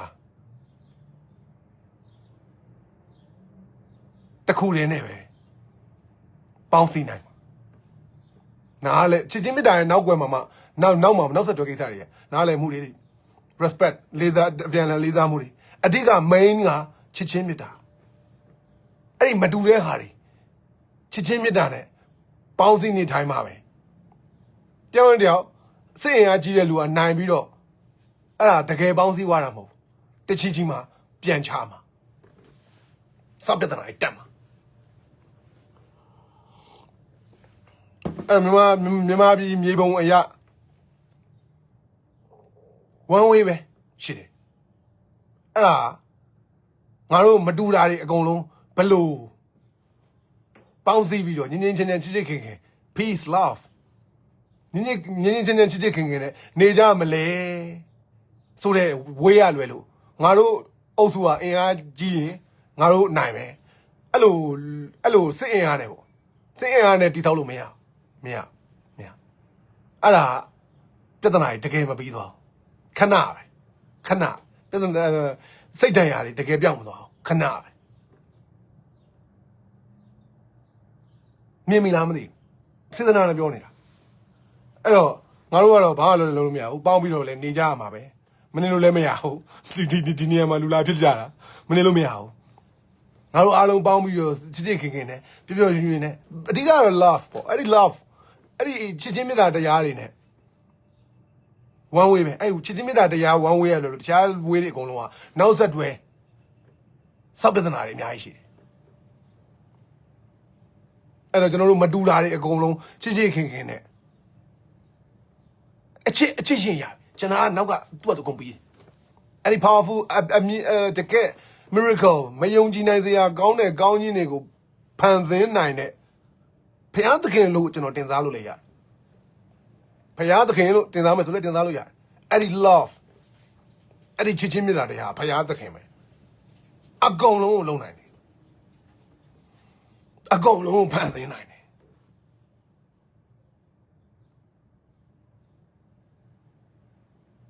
တော့ဘာလားမသိအဲ့ဝေးပဲရှိတယ်ကျန်တဲ့ဝေးမရှိဘူးစပ္ပဒနာတွေကအများကြီးအဲ့ဒါကိုဖြည့်ရှင်းလို့ရတဲ့ foundation လိုတာအချစ်ပဲတကယ်ဆိုရင်အချစ်ပဲလိုတယ် I love you guys this is fucking style mate ချစ်လို့ပြောတယ်မှတ်ပါချစ်လို့ပြောတယ်မှတ်ပါ လို့ပြောတယ်မှတ်ပါအဲ့တော့တငယ်နာပြောက်စေးပေးလိုက်တယ်တငယ်နာပြောက်စေးကိုလည်းခင်ဗျားတို့ဆက်ပြီးတော့တငယ်နာမစင်တဲ့လူဖွဲ့စည်းတွေမှာဖြန်းကြတငယ်နာပြောက်စေးကတိုက်မှရမယ် Okay I love you guys ချစ်လို့ပြောတယ်မှတ်ပါ bye bye good night bye